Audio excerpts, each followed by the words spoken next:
Yes, yes, y'all. You don't stop. Got the box of talks and you won't stop. Yes, yes, y'all. And you don't stop. We got the box of talks and you won't stop. Man, I seen a great live with J Habib and my man D Styles. They both my mans in them. I got big love for them and they channel and they had a debate. They was having a debate about what we talked about here on the channel about how Samson Lukowicz he already Víctor, que lo que es, manín, ya tú sabes. El Wexford, yo te veo, manín. El hiking del Midwest, ya tú sabes, manín. El country, que lo que es, manín, y el AJ, ya tú sabes, Luisito G. And yeah, they had a great debate, man. A great live. I advise that any of you that haven't seen it already, go watch it. It's really good. And what it's basically about is what Samson Lukowicz said, which we talked about here on the channel, that there's a possibility, it's not an absolute certitude, but it is a possibility that DAZN might make a play for a Canelo versus Michael. What it do?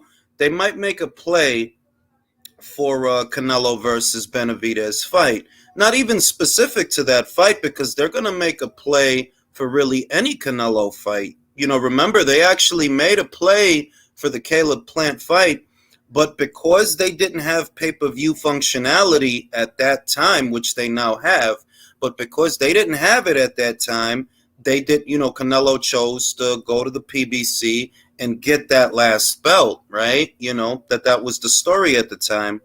Whereas, you know, now, which I do think is a very different situation, David Benavidez is not a champion. You know, he doesn't have a belt that Canelo needs or wants, but the fight is still a very good fight. It's a hot topic. We talk about it here all the time. And, you know, there's just a possibility that DAZN and Matchroom might make a play for a fight like that. And it's probable. It's not an absolute certitude, but it's probable. And what D Styles was more or less trying to communicate, what I think he was trying to communicate, is that in a situation like that, where Canelo hypothetically makes an offer for David to come over to DAZN, it's all hypothetical, all of it. But in that scenario where, you know, Canelo hypothetically makes him an offer to come over to DAZN on the premise that things with Bivol don't work out, and they might not because they're at an impasse over the weight. But in that scenario, you know, should David cross over? And if he doesn't, is that a duck? Should he be held accountable? Now, many of you out there already know how I feel about it, that if Canelo Alvarez were to make that kid an offer, there's only one thing to do, and that's take it.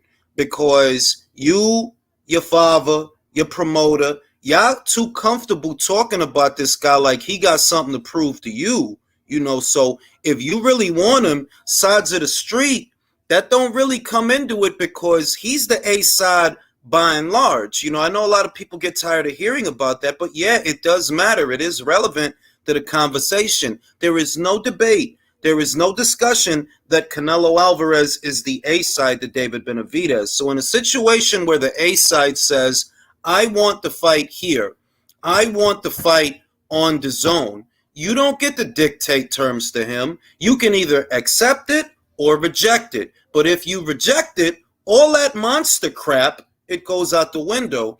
And there is a distinct possibility that this might happen because, I reiterate, Canelo and Dimitri are at an impasse over the weight. Obviously, Canelo said he wants it at 175. Dimitri says that he wants it at 168 for Canelo's belts. He wants undisputed. And you know, we don't know what's going to happen. I don't presume to know. I can't even tell you if they're going to fight in September. I can't tell you that. I honestly don't know what's going to happen. But in a situation where a Bivol rematch falls apart, well, the next thing would be, okay, you know, go fight David. And I'm okay with him fighting David, fighting Demetrius, fighting Jermall in the place of Dimitri Bivol. I've said that many times that I could go for any of those fights. Any of those fights are fine by me. So, you know, we'll see what happens. But the debate that J Habib, shout out to my man Beeb, and shout out to my man D Styles, it got bad. It got bad. That there was cursing, there was language, there was profanity. I think somebody pulled a titty out. It was getting crazy, and what D Styles was trying to get out of J Habib was, I guess, an omission, not an omission, an admission that yes, if Canelo offers David the fight, but he says it has to be on the zone, David has to comply. That's more or less what it sounded like D Styles was trying to get out of J Habib. And because Samson Lukowicz has already taken a stance on this, he already said that he wouldn't send David to the zone. Surely you could see where a question like that comes from, that he ain't asking him that for no, he's not asking, D Styles wasn't asking this for no reason. He was asking this because of what Samson Lukowicz said, that like, yo, what you mean you wouldn't send him to the zone? If Canelo offers him the fight and he wants to stay on the zone, bro, you ain't got that much of a choice, bro. You ain't got no leverage in that situation. And why should sides of the street matter anyway, when I hate to break the news to you, but Showtime is a failing platform. Their own numbers show that. The ratings for their fights, the ratings for their pay-per-views, the fact that they laid 120 people off, the fact that the subscribership from this year to last year is actually down. All the numbers tell the same story, every single one of them. So why is this still a sides of the street thing when that should not be an argument? There should be no debate. If Canelo were to hypothetically say that he wants that fight on the zone, you either go to the zone or you shut up, because you don't call the shots. And that's what we're going to talk about tonight, along with a few other things, a few other interesting tidbits. I already said most of what I had to say about yesterday's fight with Zhilei Zhang. I uploaded 2 videos, and I already addressed many of the talking points you would expect me to address.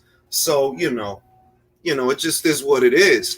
And that's what we're going to be talking about tonight. Why are people trying to shield? Why are people trying to, because I did kind of get that from the conversation that D Styles was having. It sounded like Beef didn't want to answer the question, when the question is simple. He's already laid the background out for you, that if Canelo hypothetically wanted to fight on the zone, it shouldn't be a problem, right? If Canelo asks for that, it shouldn't be a problem. And I kind of noticed that Beeb wasn't really answering the question outright, that no, it shouldn't be a problem. Canelo is the A-side. It ain't like Showtime is some kind of powerhouse in the sport anymore. It's not. You see what their numbers are. So if Canelo were to tell this guy, yeah, I'll fight you, but it got to be on the zone. I'll fight you for whatever reason. And once again, that's not a baseless question or a baseless contention. It's not, because Canelo has said on multiple occasions that he loved working with Eddie Hearn. He said that on multiple occasions, that he loves working with that guy and that he feels he's the best promoter in the world. That's what he said. That's not me paraphrasing. That's what he said. So if Canelo has the comfortability level with Matchroom that Gervonta Davis has with PBC, then what is the problem? What is the problem? Gervonta Davis never went nowhere, for no fights. And he ain't nowhere near the cash cow that Canelo is. So why does Canelo have to be, why do we got to play ping pong with Canelo? If in this situation, this scenario, he is comfortable where he is that going to be a problem? And apparently it looks like it's going to be. Now we got my man Mighty Mirage in here. Y'all know I love me some Mirage. Love me some Mirage arguments. So we gonna let him get down on this. We definitely gonna let Mirage on the panel tonight. And let the games begin. I'm about to post the link in the chat. Y'all know Mirage is my man's in them. The only thing we don't really agree on is Hype Job Benavidez, but it's party time, fellas. It is party time. It's time for Mirage. You need theme music, Mirage.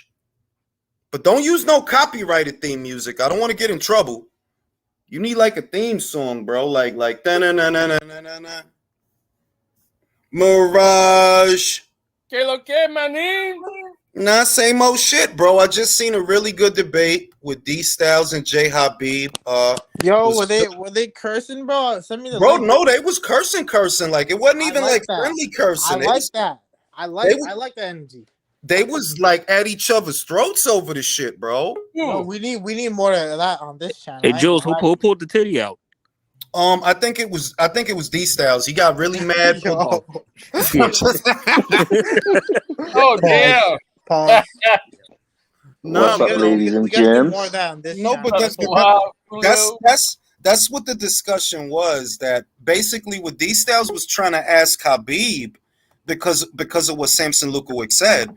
What he was trying to ask him was, yo, if Canelo told him to go over to the zone, that shouldn't be a problem, right? And he wasn't really getting the answer that he wanted from Beeb. That, it is a yes or no question. Is that going to be a problem? Is it not going to be a problem? And if David were to, make things difficult, could you classify that as a duck? Because Samson Lukowicz already said it. He's not going to send David to the zone. He already said it on camera. So, you got to look at that and say, well, you got to. Go ahead. But if you can admit that, like, it's without question, like, David has to go to the zone. Doesn't matter who you're a fan of. Like, Canelo's the clear Exactly, Michael. And it's not so even competitive. we have the mighty Mirage on today. So I just got a simple question for you today, bro. No swearing, none of that. Just a normal conversation. This is gonna show what he's type gonna of swear. person Mirage is today. Huh? Fair enough. We can swear back. You know what I mean? I'm trying to be. So my question to him is: now you can clearly see his promoters telling you that I'm not gonna send him to the zone. And I don't think they're gonna go for a flipping, purse bid, are they? I doubt it. They would. No, so what do you call this? Is this a duck? No, wait a minute. That's a possibility because this is the thing. If Canelo makes him an offer, and let's just say that they want to play hardball, because they're going to use the purse bid to try to get the fight on Showtime. That's a realistic probability because that would be the only way that they can get the fight on Showtime. That would be the only way. Go take it to a purse bid. And it's Canelo can 70-30 him. He can. Oh, bro, he could 75-25 him. He could 80-20 him. Well, bro, he deserves 10% because he only got 49K, bro. Not 80-20 because the way the WBC does it, I think they do a quarter of the pot. But Jules, you know they make the rules up as they go along. They do. That is true. That is true. Yeah, I mean, Canelo really. They'll bend over backwards for Canelo. So I mean, in reality, Canelo deserves 100% to negative 50 split. WBC stands for We Back Canelo. So that is what that shit means. That is what that shit means. But also remember, guys, that a purse bid situation doesn't really come into it until the fight is ordered. You see what I mean? That's if the fight were ordered. So Canelo can make that order. And are they going to do it? When would they order it? Yeah. Canelo can make it ordered. Can I just say? It looks like the excuses have started. The narrative for the duck has started. So congratulations to all you gentlemen. What excuses are you talking about? The conditions, the unreasonable conditions. How are they unreasonable? They're beginning. Give Canelo 80%, 80-20 Benavides. Fuck, give Canelo all the money. Why not? Yo, when did Samson Lukowicz strong and active? Mirage, you sound upset. Are you okay? You sound upset. All right. One at a time. It's 10 of y'all talking at the same time. Let me mediate. Okay, I'm going to be real with you, Mirage. We talked about this before Samson went on camera and said that. We talked about this. And I told you he will not send his fighter to the zone. I told you that. And I told you that if you don't send your fighter to the zone, that's a duck. Because you're not the A side to Canelo. You're not. You're not the A side to Canelo. You have no leverage. You don't even have a belt for him to win like Caleb did. So if you saying anything other than, okay, Canelo, I'll go to the zone, that's a fucking duck. Why isn't it a duck? Hang on. Why isn't it a duck if Canelo refuses to go on Showtime? Why isn't that a duck the other way as well? It's not his responsibility. He has all the leverage and cards. David doesn't run the show, bro. He don't run the show. That's not a reason. His responsibility. If he wants to fight the biggest fight, and he has the option to if go, and he doesn't David go. wants to fight the biggest fight, he has to go to the zone. Period. Whatever Well, how logic. about- All right, one at a time, fellas. Y'all too in a hurry to talk. Whatever logic you try to apply to Canelo in this situation, it also applies to David. The difference is David is not the A side. David ain't even the fucking champion. What the fuck do you look like trying to tell him, yo, you got to fight on my network?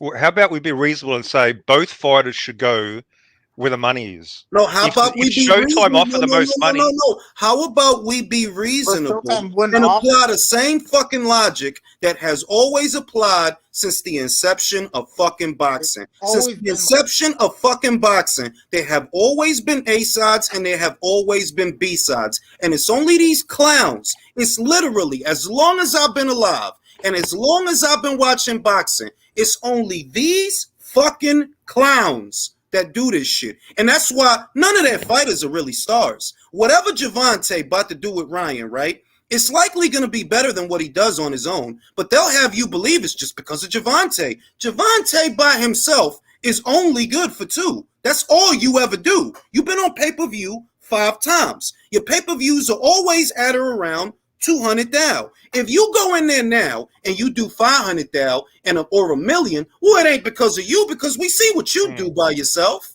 We see what you do. By the way, Julius, let me solve one sec, fellas. 1 sec. Let me cook right quick. Let me solve this issue real quick, very simply. Why did Canelo go to the Showtime to fight Caleb? Why? Because he had something that Caleb wanted. At this point in time, does David have anything Canelo wants? Then why would he go over there? Mirage. David's the mandatory. David's the mandatory. This the fuck. So fucking what if he's the mandatory? And okay. So Mirage, there's only one way. There's only one way to describe it, and that's it. Hey, for that to happen, first Canelo has to accept the fight. So we're getting way ahead of ourselves. But let me just say, when the A side makes demands, they do it for some reason. They don't just do it because I'm the A side. So if Canelo makes, so you guys are saying, even if Canelo is offered less money on the zone, he still has the right to demand the fight on zones. To me, that would be illogical. That would be illogical. Illogical is, David, you're not the A side, right? Right. You're not the champion, right? Right. Do you have another fight that will make you anywhere near as much as you'll make with Canelo on the zone? No. Is Showtime a global streaming platform? No. Are their numbers up or down? No, they're literally down. So much so, they literally, not but maybe 4 or 5 weeks ago, laid off 120 employees. That's a big part of the reason that they're going to be merged into Paramount, because they can't stand alone. So there is no fucking reason for David or Samson to play this game. There isn't. Unless Showtime offer more money. If it goes to purse bid and Showtime offer more money than the zone, what happens then? What happens then, Jules? Hold on, guys. Give me that scenario. PBC does not have the money.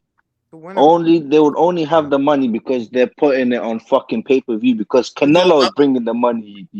That's what I was about to say, Sawab. That first and foremost, you're not offering Canelo shit. Canelo is offering you shit. If you offer him 40, you know why? It's because he brings more than 40. Otherwise, you wouldn't have offered him that. Canelo does not need you for money. So don't hit me with the, if the offer, bro, fuck the offer. He's the A side. He calls the shots. He's not just the A side. He's literally the champion. But literally. Any form of leverage in these kinds of situations, he already has it. And you're preemptively making excuses for David and Samson to make things difficult because of what I fucking told you. That if push comes to shove, one at a time, I'm still talking. Yo. If push comes to shove, I told you over and over again, they will not send David over there. I promise you they won't. I promise you. Plus, one thing I'd like to bring up, Showtime does not have the money or the account to compete with DAZN at this point. Exactly. They offered more for Charlo Benavidez, 100 million last year. They offered more than DAZN. So now you're saying now they can't afford it. You're just pulling that out of your ass, man. We don't. No, it's a simple question. Guys, no, one at a time, bro. Why y'all always try to talk over each other? You telling me that they offered more? They didn't offer more than he made with Gennady Golovkin. That pay-per-view did over 1 million buys. What are you talking about? No, I'm talking about the package. When what Canelo about the package? He made more than that in one fight. What are you talking about, bro? Yeah, what? Man. He was going to make more with Charlo than he just made with Golovkin? Really? You got common sense. No, hang on. The package was 2 fights. You're talking about the third fight. The package was 2 fights. In general,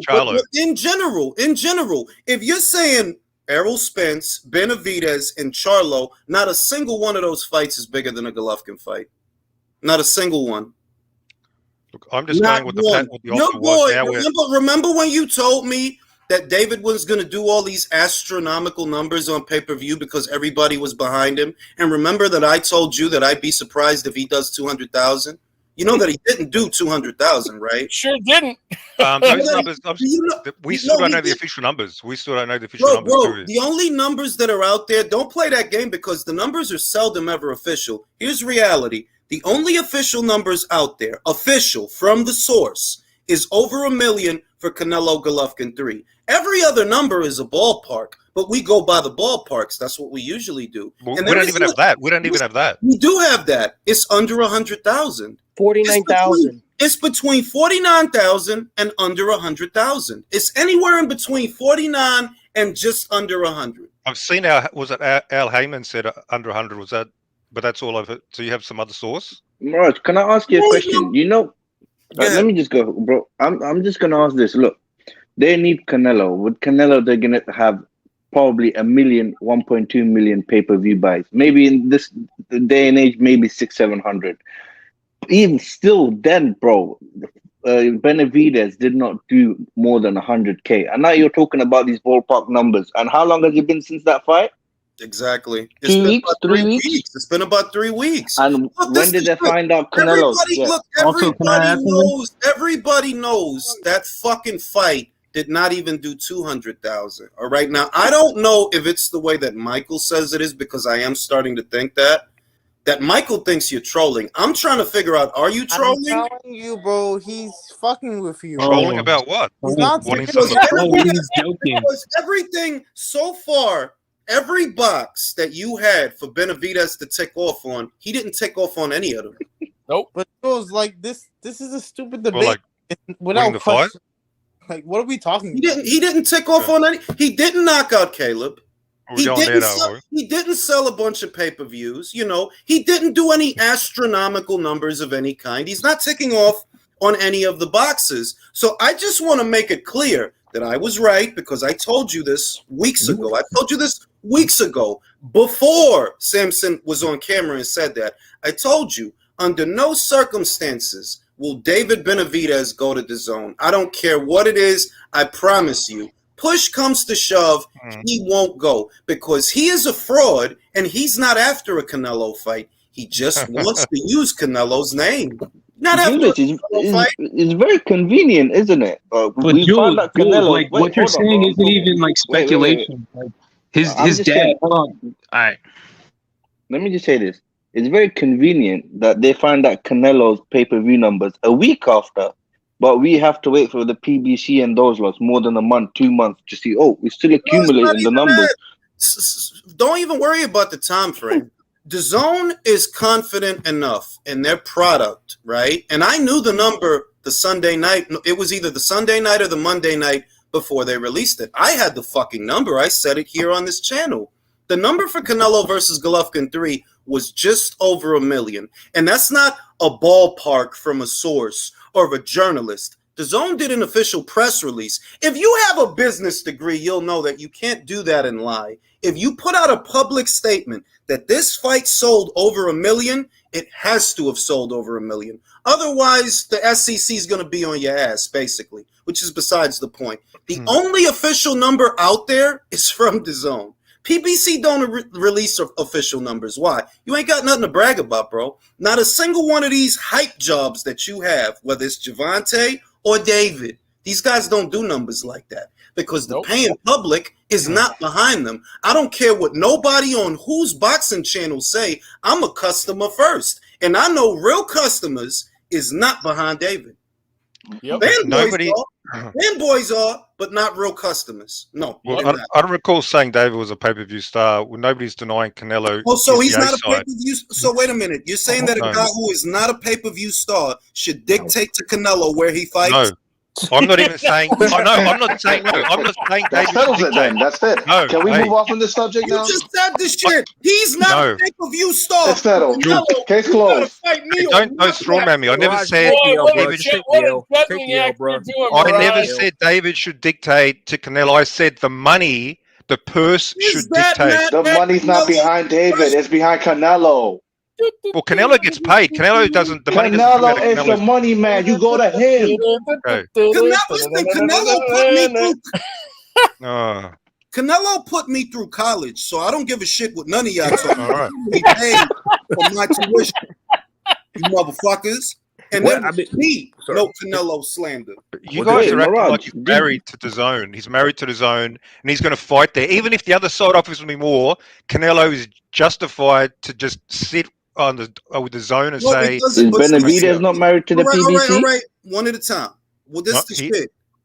It doesn't matter what Showtime offers. Is at Canelo's discretion. He's the cash cow. You don't bring Canelo numbers. He literally brings you numbers. Without him, you have no numbers. We see what your pay-per-views do. We see what your ratings are for your boxing matches. You aren't offering Canelo something that he can't get somewhere else. So let's make that clear, all right? It's not that you're offering him that. It's that you know he's good for that. And if he decides, and I think that he might because of what he said, he likes working with Matchroom. He says Eddie Hearn is the best promoter in the world. If it's okay for Javante to stay on PBC Island, I don't see why we acting like a bigger cash cow that's worth way more money can't have his own preferences. Maybe he likes Matchroom. Because PBC have 4 legs and they come from different planets, bro. That's why. PBC is for bums. Look, I shop at Target, you bitch. I don't be at the Aldi. Okay? I ain't going front. I do shop at Aldi a little bit. But Target, right? PBC is the Aldi of boxing. Right? It's the Aldi of the shit. You know, like they got the Vienna sausages for 49 cents, shit like that. That's PBC, bro. Sub-par, sub-level. Kmart. I could count on one hand how many good fighters are over there. Literally one. Stephen Fulton, Jermel Charlo. Jury's out on David Morrell. I was going to mention him, but nah. Stephen Fulton, Jermel Charlo. Yeah, I forgot about those. Yeah, Earl Spence. I don't think he's a good fighter. No, I'm kidding. Subriel Matias. Matias. At least Leonardo Santa Deontay Wilder. Leonardo Santa Cruz. Fernando Martinez, IBF Super Flyweight champion. He's a good fighter. He's a good fighter. And last but not least, David Benavidez. Nah. Yeah, I was gonna say Rolly. Rolly's he's on point. Yeah, there's a tie between them two for sure. Sophia says the PBC is a 99-cent store of boxing. Bro, they the family dollar of boxing. Literally. Family dollar.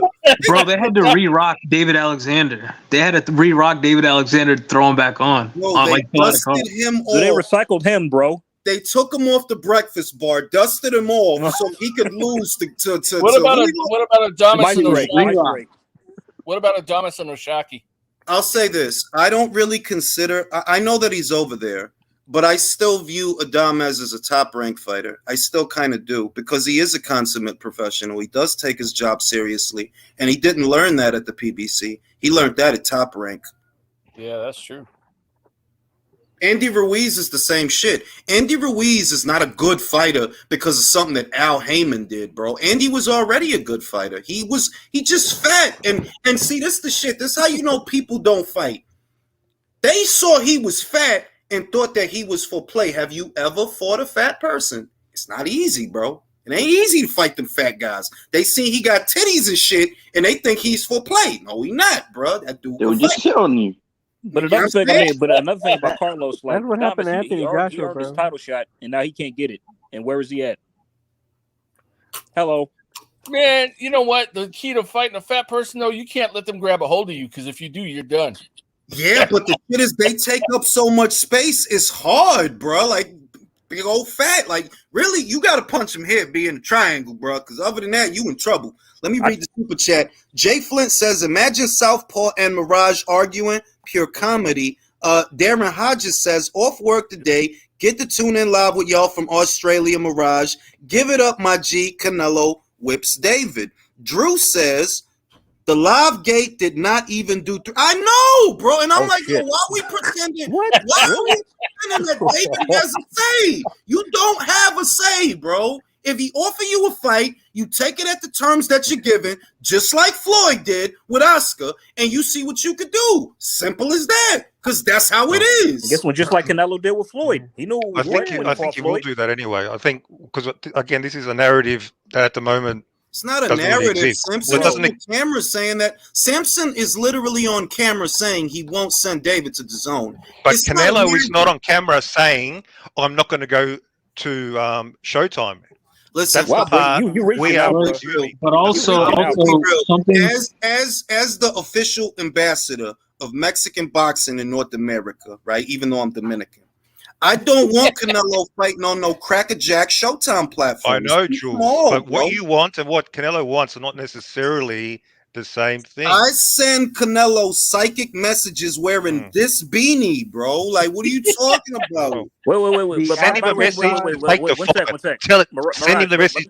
Take the fight and let's fucking go. How about that? Hold on, Mirage. Let me get this straight. So you don't believe that David's promoter who's saying he won't go to the zone, but you're going to believe Canelo if you need him to convince you?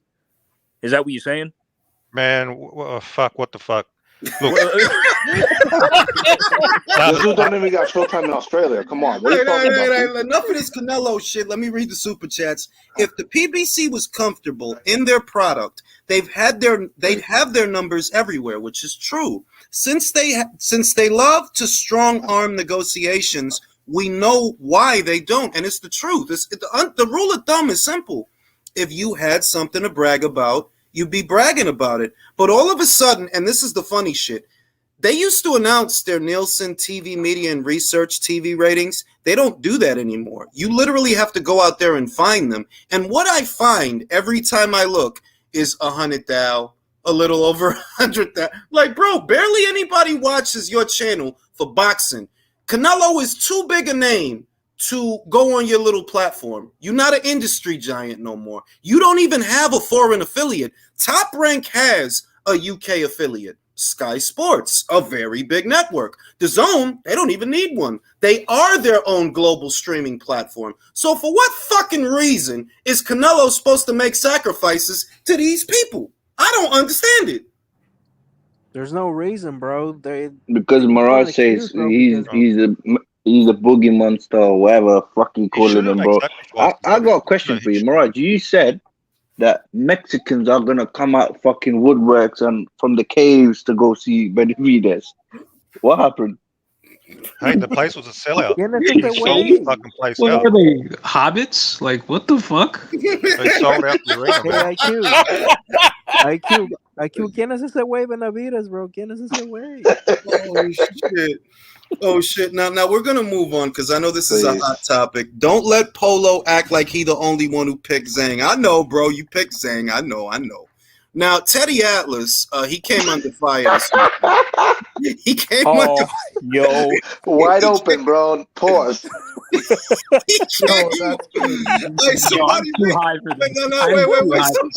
Somebody read the tweet, please. Somebody read the tweet. Okay. Did I hear in the post-fight comments? One commentator said my Zhang was a slick. Wait, what? Hold on, pause. Say that Zhang was a slick boxer. Yes, that would make Wilder Mayweather's twin. So what? Now, let me set the stage for you guys. Teddy Atlas got a lot of criticism for that tweet, right? And I want to get the panel's opinion on Teddy's boxing takes these days because a lot of people feel like, look, You know, he used to be a really good boxing guy, but not anymore. I'm gonna start with Villain. Villain, what's your opinion on Teddy Atlas's boxing takes these days? To be honest with you, I used to have a lot of respect for him because he was one of you would have considered probably one of the top 5 most important opinions in boxing. Clearly, he's fallen off. You notice now he does a lot of MMA. I used to subscribe to his content, watch his show on occasion, but I haven't had any interest in probably a year and a half to 2 years. So, falling off would be an understatement. Julio, what do you feel about Teddy? Do you think that Teddy's not what he used to be? Teddy's an old fart.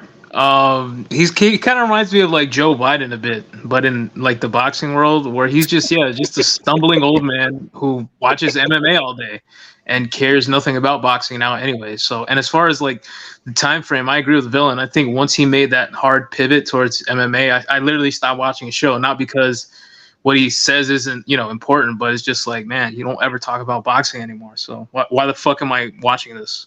But bro, he doesn't have dementia, like you compared him to you compared him to Sleepy Joe, bro. Joe has dementia, bro. I don't think Teddy has dementia. Damn, at least Joe's a victim. Yeah, Teddy's just dumb then, I guess. Mirage, have you been keeping up with Teddy Atlas's boxing content and just what do you think of Teddy these days? Is he like, should he not even discuss the sport anymore? Like, what's with Teddy? Yeah, I do watch his podcast. Look, when you get older, etc., you become, I would say his takes are inconsistent. Sometimes there's some great takes, like when he says, obviously, Canelo's overrated. Full respect for that, obviously. But and Benavidez is the best. Then he does have a lot of inconsistent takes. So he's up and down. Sometimes he'll just drone on and on, take about 10 minutes to get to the point. Yeah, so he's more entertainment. Like, you don't really go there for full knowledge. It's sort of, he's a respectable, very sort of historical sort of, in a sense, character. He's got character. So that's the sense. But yeah, take it with a grain of salt, his opinions. Virtuoso, what do you attribute the hard pivot that we've seen from Teddy Atlas the last couple of years? I mean, is this a guy who's not even a fan of boxing anymore? Like, what do you think? I think rightfully so. The way boxers have moved recently, the high-profile ones, well, some of them, but this pivot really costed him, the knowledge that he has for the sport, and you could tell that judging by his takes that he fell off heavy, for real. Because like I don't know why this guy would come out of pocket like trying to slice Zhang's effort and whipping up Joe Joyce's ass, a guy you picked to beat AJ, and you're looking stupid right now. That is true. That before I pass it to JBN, it is true that when Joe Joyce beat Joseph Parker, this guy had a fucking orgasm over that shit, bro. Like, he had to change his pants so that when Zhang goes in there and outclasses him, you want to shade Zhang. JBN, what do you think about that? What I think about Teddy, asshole. Teddy. Man, I think he just fell off boxing now, and he's more into MMA, and I feel like he's frustrated with the sport, but I feel like it's a contradiction because he's part of the reason why the sport is doing bad, because he is a respectable name in the sport. He is a historical name because he had a lot of association with a lot of great fighters and a lot of great trainers. But he's like the type of guy that's criticizing Sang, criticizing Shakur. Thank you. That was another thing. Terrence Crawford. Like, bro, you're part of the fucking issue.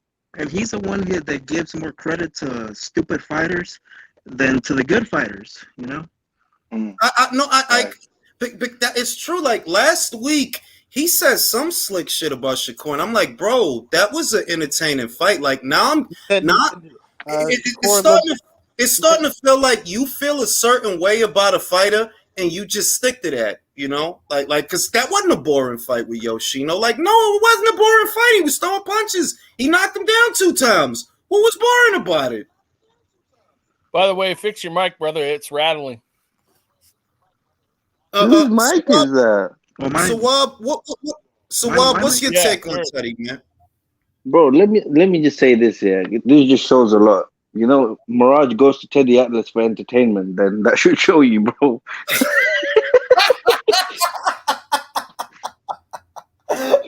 Oh shit, bro! Teddy Atlas fell off, bro. It's just simple as what everybody said. You know, I can't say any better, bro. It's just he's an old man. He doesn't know what the fuck he's talking about. He's probably likes a few people and then he just sticks to it. You know what I mean? That's all it is. And he hates some, like Canelo, AJ, flipping, you know. Now he got Zhang because his favorite, probably one of his favorites, got fucked up. So this allows me to segue. I'm going to ask AJ a different question. AJ, based on what happened between Zhang and Joe yesterday, has that in any way changed your opinion about Filip Hrgovic? Yeah, I thought about that. It's because I saw a post-fight vid by Headman and he got me thinking. So I started to. So I went back to look at the fight kind of myself, and it's like maybe Filip just kind of had an off night, and Zhang is like everybody kind of just really been underestimating him, kind of like he said. And I kind of just came to that conclusion. It's like I actually wouldn't mind seeing a rematch between those two to see how it will play out because hopefully Filip has his head in the game now. So I think just Filip just kind of. I mean, I still don't think Filip is a bad fighter, even though he more or less got a gift. I don't think that either. I don't think Joe's a bad fighter. I don't think Filip's a bad fighter. They're still good fighters. But it's just that I think Zhang's just, he's a lot better than we thought he was, despite him pushing 40. Honestly, I really do. Country, you feel that way? You feel that way that Filip just had an off night? Did yesterday's fight change your opinion about Filip? Yeah, a bit, because it seemed like he wasn't there. I mean, he never seen before like the type that would turn his back in a fight to a fighter or to an opponent. That was just really off the scale of odd to me. So, you know, it looked like his mind wasn't there, and obviously since his father just passed away, that would be why. So, but I think Zhang was, you know, better than we thought. I'd like to see both of them fight again. I think it would be a good fight. Although if Hrgovic's full on, he might beat Zhang this time around. He just wasn't there, you know. Let me go to Michael. Michael, did yesterday's fight, you know, the fight between Filip and the fight with Joe, one went the distance, one didn't. Do you now have a different opinion of Filip based on yesterday's fight? No, not really. I mean, I thought he lost that Zhang fight, but I also knew that his father died. You know what I mean? So he probably wasn't even necessarily training to his best ability. And on his off night, he still won. Yeah, it was a close fight, but Zhang definitely won, but it was a close fight. So once they rematch, and I'm sure he's all right. You know, he was talking crazy today. He's talking a lot of shit, bro. I like that shit. He was like, I'll knock him out in 6 rounds if we fought again. He was talking mad shit. He was like, he's a hype. Joe Joyce is a hype job. Like, yo, I like that energy. I like that shit too. I want to go to Julio because Julio is like, he got some really fucking good takes. Julio, what about it, bro? Hrgovic, off night, change your opinion? What say you? Doesn't change my opinion. I think he's no, fuck all the excuses shit. I don't know. Zhang's goldfish died the same week, so he was going through it too. Let's put it like that. Like, they're both good fighters. You lost to a good fighter on the night, and you got a gift. Like, it doesn't mean that he's a bad fighter. It's just like, yeah, Zhang's a good heavyweight, and if you fight another good heavyweight, they might fucking get off on you. And I'd love to see that rematch instead of the Joyce rematch, because like, we don't need immediate rematches all the time. Like, Joe should go slay another top heavyweight and get right back in the mix. Mirage, what do you think? Mirage, did that change your opinion of what happened in the Hrgovic fight? You know, what happened yesterday? Did that affect your opinion of Filip in any way? First time I might be agreeing with Julio. All these excuses, I hate these excuses when a fighter doesn't perform. Like, just complete speculation. Oh, his dad died, so this affected him in this way. I don't buy any of that. I mean, that doesn't affect how his defense was so bad. He was eating those fucking Zhang fucking left hands, etc. Hrgovic, I think, was overrated, and Zhang was underrated. And Zhang proved. Joe was the one that had the reputation for being oh so durable and oh so unstoppable, right? And you know, he kept that reputation until yesterday. isn't it safe to say that maybe Philippe is just as, if not more durable than Joe?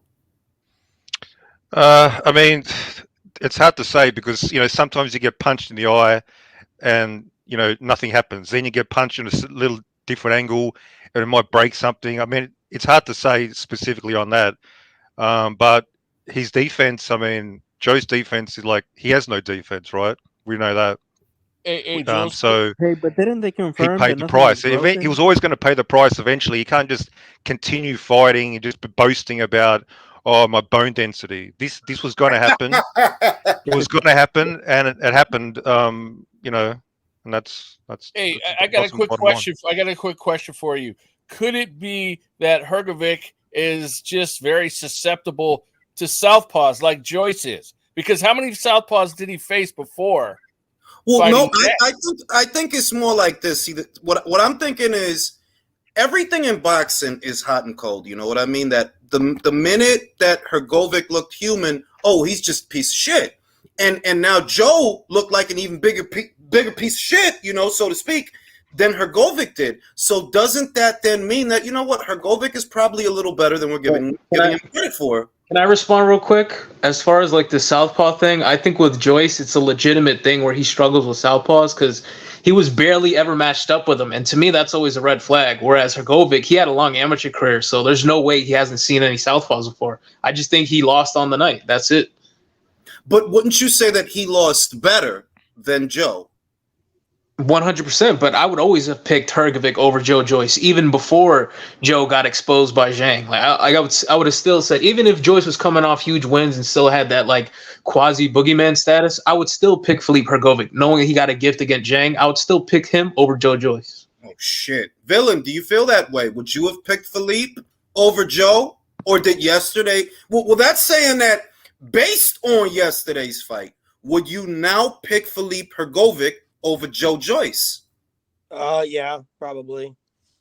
I completely agree, like usual with Mirage, to discount the fact that somebody dies important in your life, more so, your father. The ideology that you're going to be able to do your job equally as well, with something like that happening is ludicrous. Buster Douglas.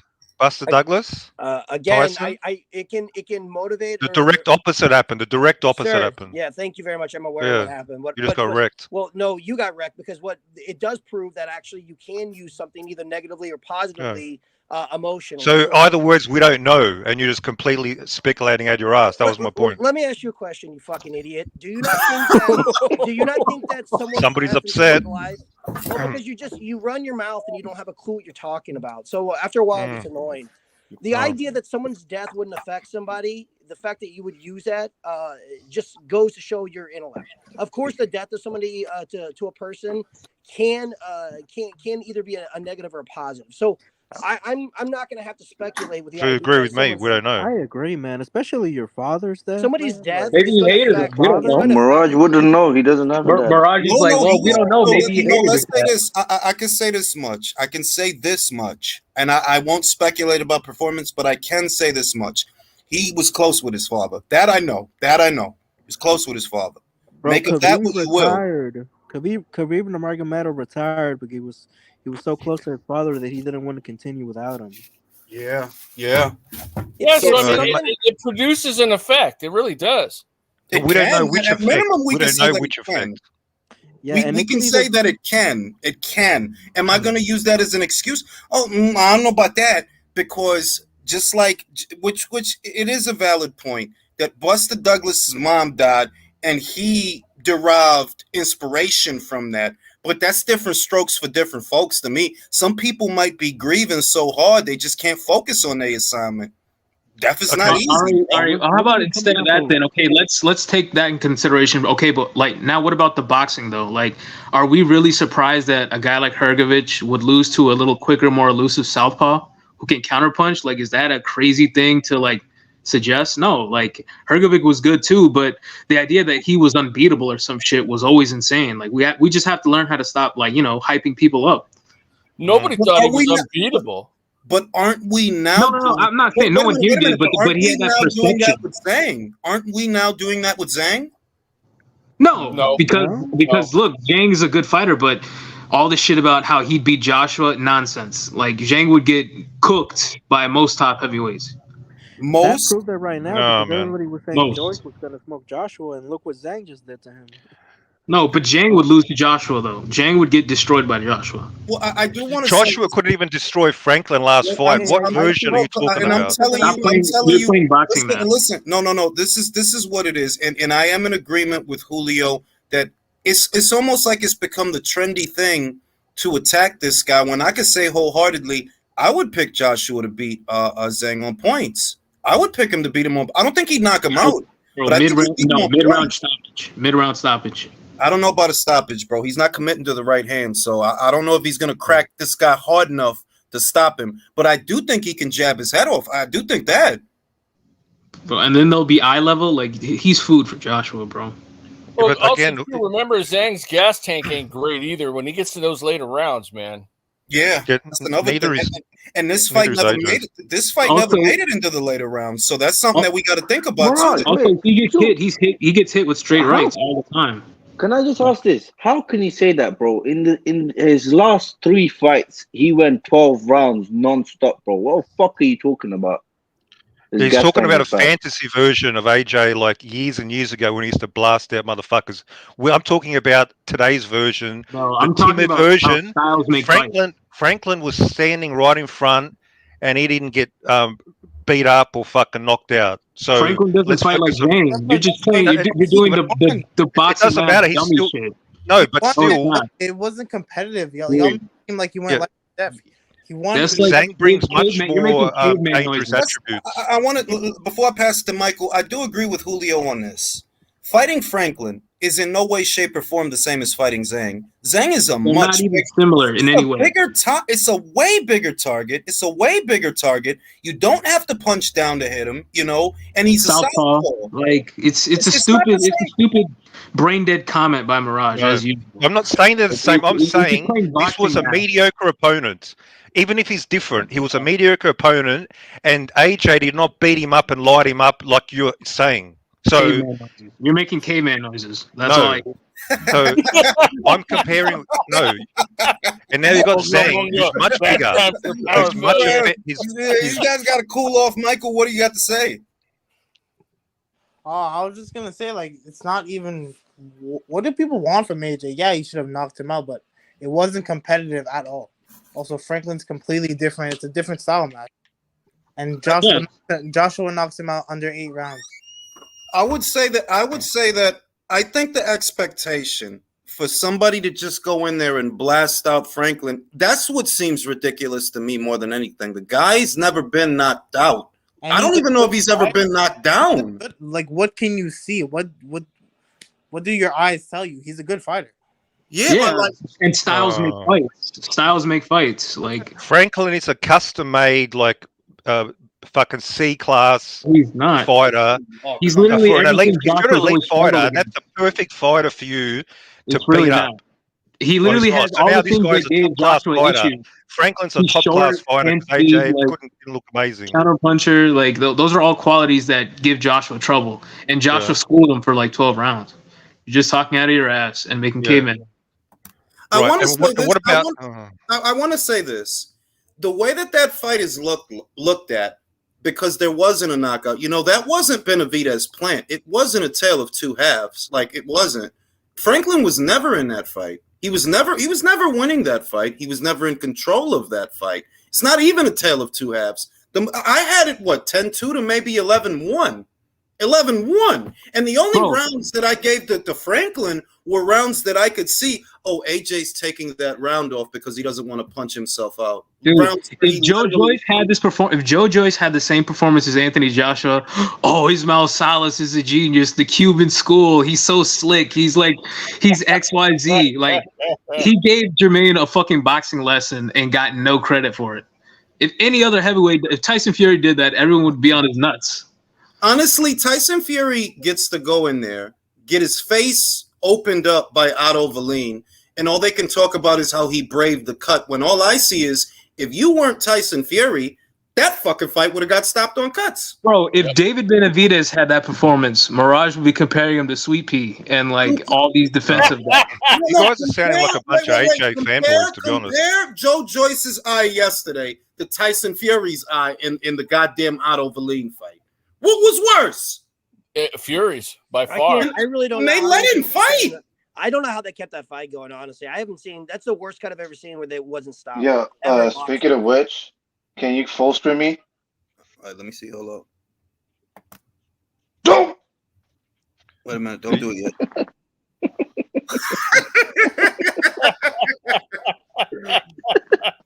No, but seriously, it's like, yo, dog, like, it's so, to me, it's so obvious that things are so uneven. Look, any other fighter with that same cut, the goddamn fight gets stopped. It does. It gets stopped. So my question is, hands.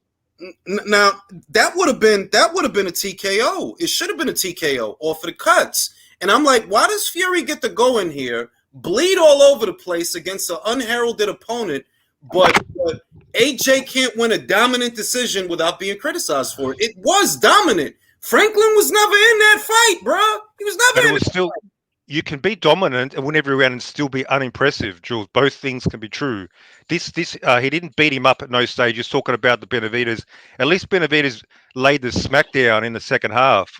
AJ never beat the fuck out of this dude. That is a criticism. I didn't see Tyson Fury do to Otto Valine what AJ did with that body shot. When he hit him with that body shot, you could see he was hurt, and he was actually ready to go. I think it's an indictment that AJ hurt the guy and didn't finish him, but he did visibly hurt the guy, and I could wholeheartedly say Fury never hurt Valine.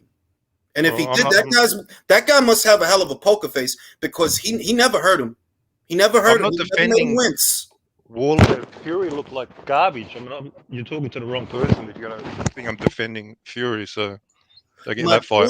My point is that there are other fighters that are rated higher than AJ right now, right? There are other fighters that are rated higher than he is right now that get away with worse performances than the Franklin fight.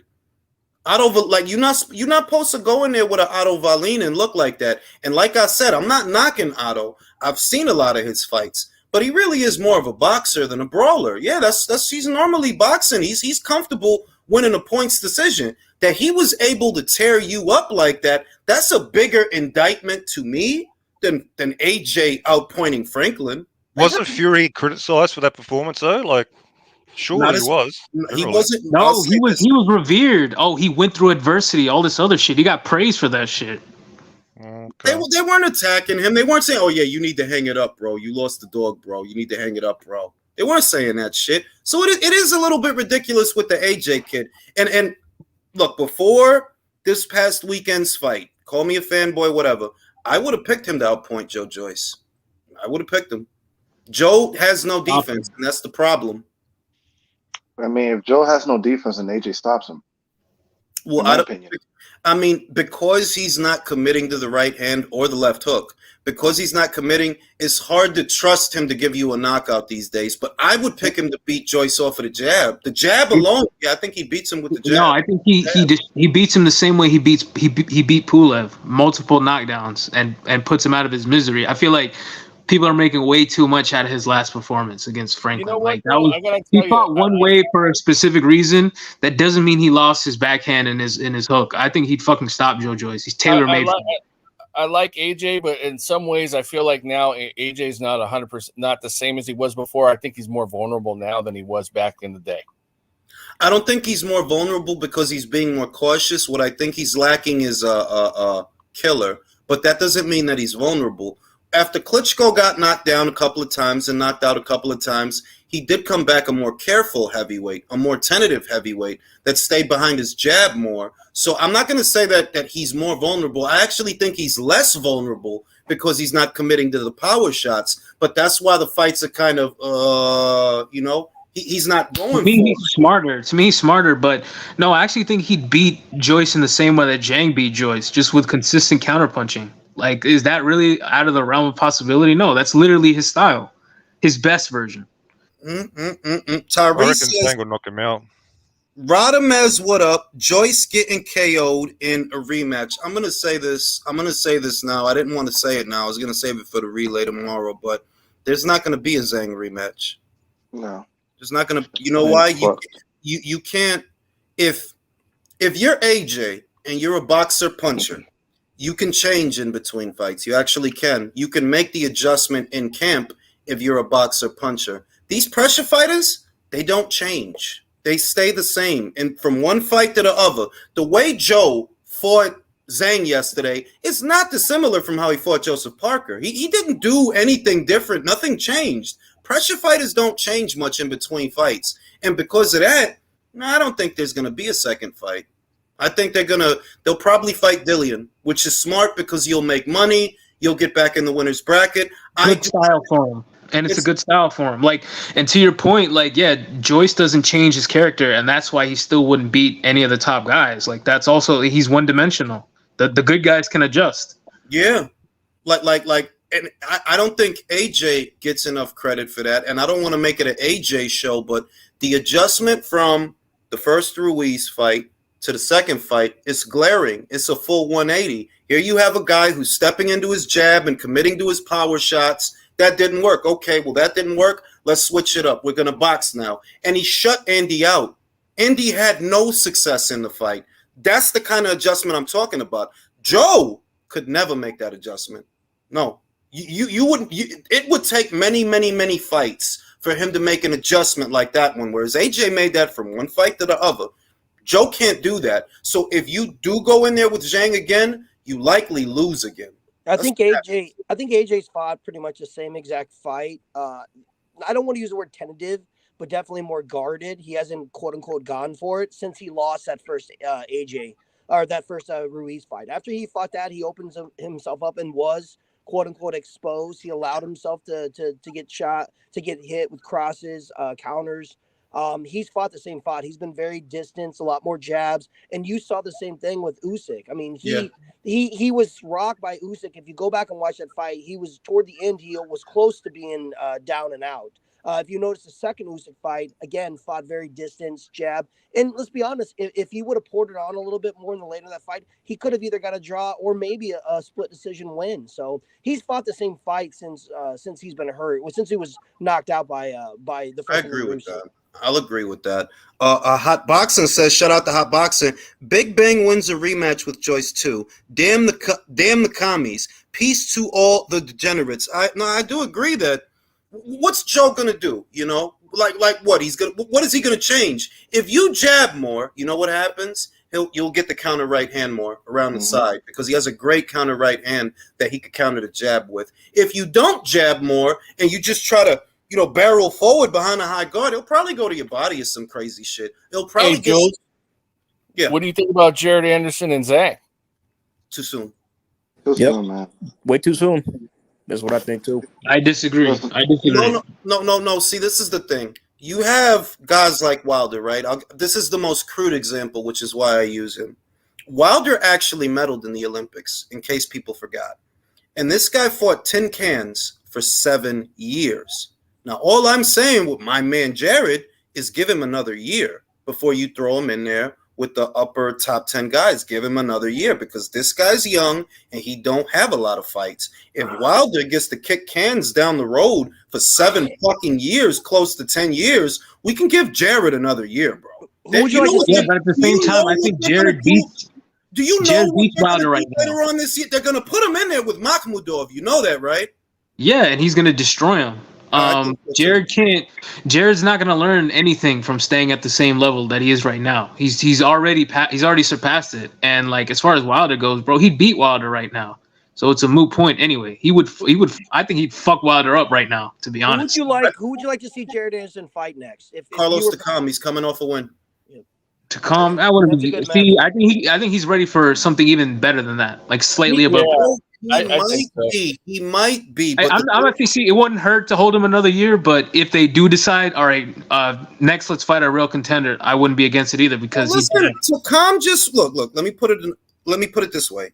If the plan is to make Anderson versus Makhmudov at the end of the year, who is somebody that would be a common opponent between Jared Anderson and Arslanbek Makhmudov? Carlos Takam. And he made him look like shit.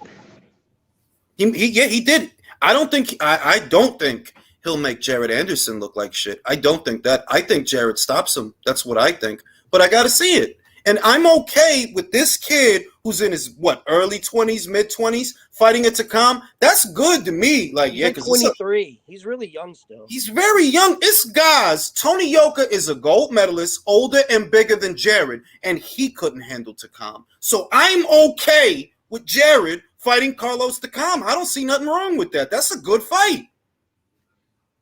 Y'all want to rush my man so he get beat. Chill, son. We need a heavyweight. And his name is Jared Anderson. And you got my man Richard Torres with the porn stash. I don't want them bothering him neither. He's a fun little fighter. Let him develop. It's too many underdeveloped guys running around out here, putting them in some shit, and they get their ass beat. Yeah, man. I just put him in there with Vito Guinel. That Guido guy. Torres is 23 too. They're both real young guys. Yeah. It's the fucking hurry. Now we got the influencer fight of a lifetime this Saturday. Any thoughts, guys? Are you excited? You gonna buy the Salt Poppy fight? Salt Poppy or not Salt Julian. This is the fight of the century. I can't wait for this fight. If they gave me a good undercard, I would have bought it, but I'm not buying that, bro. I'm going to go to Mirage with this. Mirage, are you going to buy the Ryan Garcia versus Gervonta Davis pillow fight? Am I going to buy it? I've been thinking about it, but it's unlikely because I'm not emotionally invested in either fighter, even though it's going to be... How much does it cost? How much does it cost over there? $20 US, 20 US. Come on, Mirage is the PBC, bro. Holy shit. Yeah, 20 US. I want to see the Morel fight. The Morel fight's The Morel fight's good, bro. Like, I'm not gonna lie to y'all. I like that fight. Yamaguchi Falcao. He comes from a good amateur background. He's only got one loss, 30-something wins, couple of knockouts. That's a good fight for a guy. Nah. Bro, the dude don't have 10 fights, bro. But he's already too good, bro. He's already too good to continue fighting at this level, especially since this motherfucker fights twice a year. So it's like, okay, if you're gonna fight twice a year, step it up, my boy, because you're fighting cans. Like, except for the last guy, he was actually legit. That guy was not a kid. That's what I'm saying. That was not a kid. Right, but like this to me is a step back. Like this to me is a step back from that guy that he put in a coma. So he's already too good for this level. Like, step it up, man. The thing is, this is a 1 week notice fight. 1 week notice. Don't forget. The other dude dropped out. The Ghanaian dude. I know you're talking about the Agbeko dude. He dropped. Like, I don't think this is this is not a bad fight for a guy with 9 fights, bro. I think you being too hard on him. I'm properly rating him. I'm not saying throw him in with fucking, Canelo, because Canelo would destroy him. But, someone beneath that. He would destroy him. No. Yeah, he would. Yeah, exactly. Like, step him up. But, like, I'm not saying he's championship level, but he's clearly too good for that guy. Because I've seen that guy fight, and he's like his brother. He doesn't fight nothing. 1, 2, he's really more of an amateur than he is a pro. It's still a better fighter than the last guy that he fought. You have to concede that. You can say no, I think it's a step back. So you think so you telling me that you, out of all the guys, the last guy, you think the last guy would be Yamaguchi? That guy from Eastern Europe, yes, he would. I think he has a better pro style. I think he would. Nah, I don't agree with that. And the other guy's pretty old. No, he's in his 30s. How fucking? That's not old, bro. Right? I'm old. That's 30-something is not old. But can we agree that it's David Morello's in his 30s? Really? I mean, can we all agree on that? Damn, yo. Say it again, Michael. Can we agree that it's not pay-per-view worthy? We can agree that the fans win. No, not pay-per-view worthy. I'm saying it's pay-per-view worthy. Fans are the winners. I'm saying, can we agree that it's not worth $85? I do agree with that. I got student loans. Fuck that shit. I'm stealing it. Sorry. But remember that if you're a DAZN subscriber, $60, $60. And if you're a DAZN subscriber, I'm kind of debating whether I should buy this. I'm in the UK for that day. I'm gonna jump on my VPN, man, and go hit it up over there. Bro, just tell on yourself, why don't you? I mean, come on, country. All I said is, I'm debating whether I should pay $60 for this sleepover or fly over to the UK. I don't know. I mean, look, I am gonna pay this shit. I'm gonna pay the shit. I'll be honest though that I don't know, and I want to ask you guys about this. I'm really not excited, like at all. I was actually more excited for this weekend's fight than I am for the nail polish fight. I'm excited. But George, you're going live for it, right? So I'm gonna go live for it. Yeah. I think I'm more excited for Cordina than that fight. Really? Cordina Mahmoud, yeah.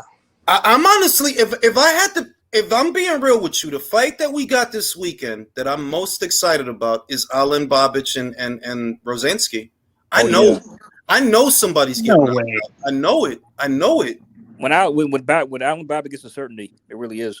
Yeah, like he's made for TV, bro. Like I gotta be real that the big TV. That's your answer, bro. The big TV is gonna be on Babic, bro. I'm just being real with y'all. The big TV, yeah, I'm watching that shit. That's like real boxing fan shit. Like, bro, come on, Cordina Rachmanov. Like, come on, bro. It is. I'm not saying it's bad, bro. I just know that Alen is either going to get his ass knocked the fuck out in Poland, or he going to knock a Polish motherfucker out in Poland. But I know I'm not going to be bored. I know it's going to be worth it. With Rachmanov and Cordina is a good fight. It's not that it's not a good fight, but they're not retarded. Alen is retarded, bro. Like he's a man. Hey, fuck you. Wait, is Cordina fighting next week? Bro, they're both fighting on Saturday. Both of them. Oh shit. At the same time. Yeah, one's gonna be a tablet and the one's gonna be in the big screen. Is it not? No, Cordina Rachmanov is UK and Babic versus Rosansky is Poland. That's not the same card.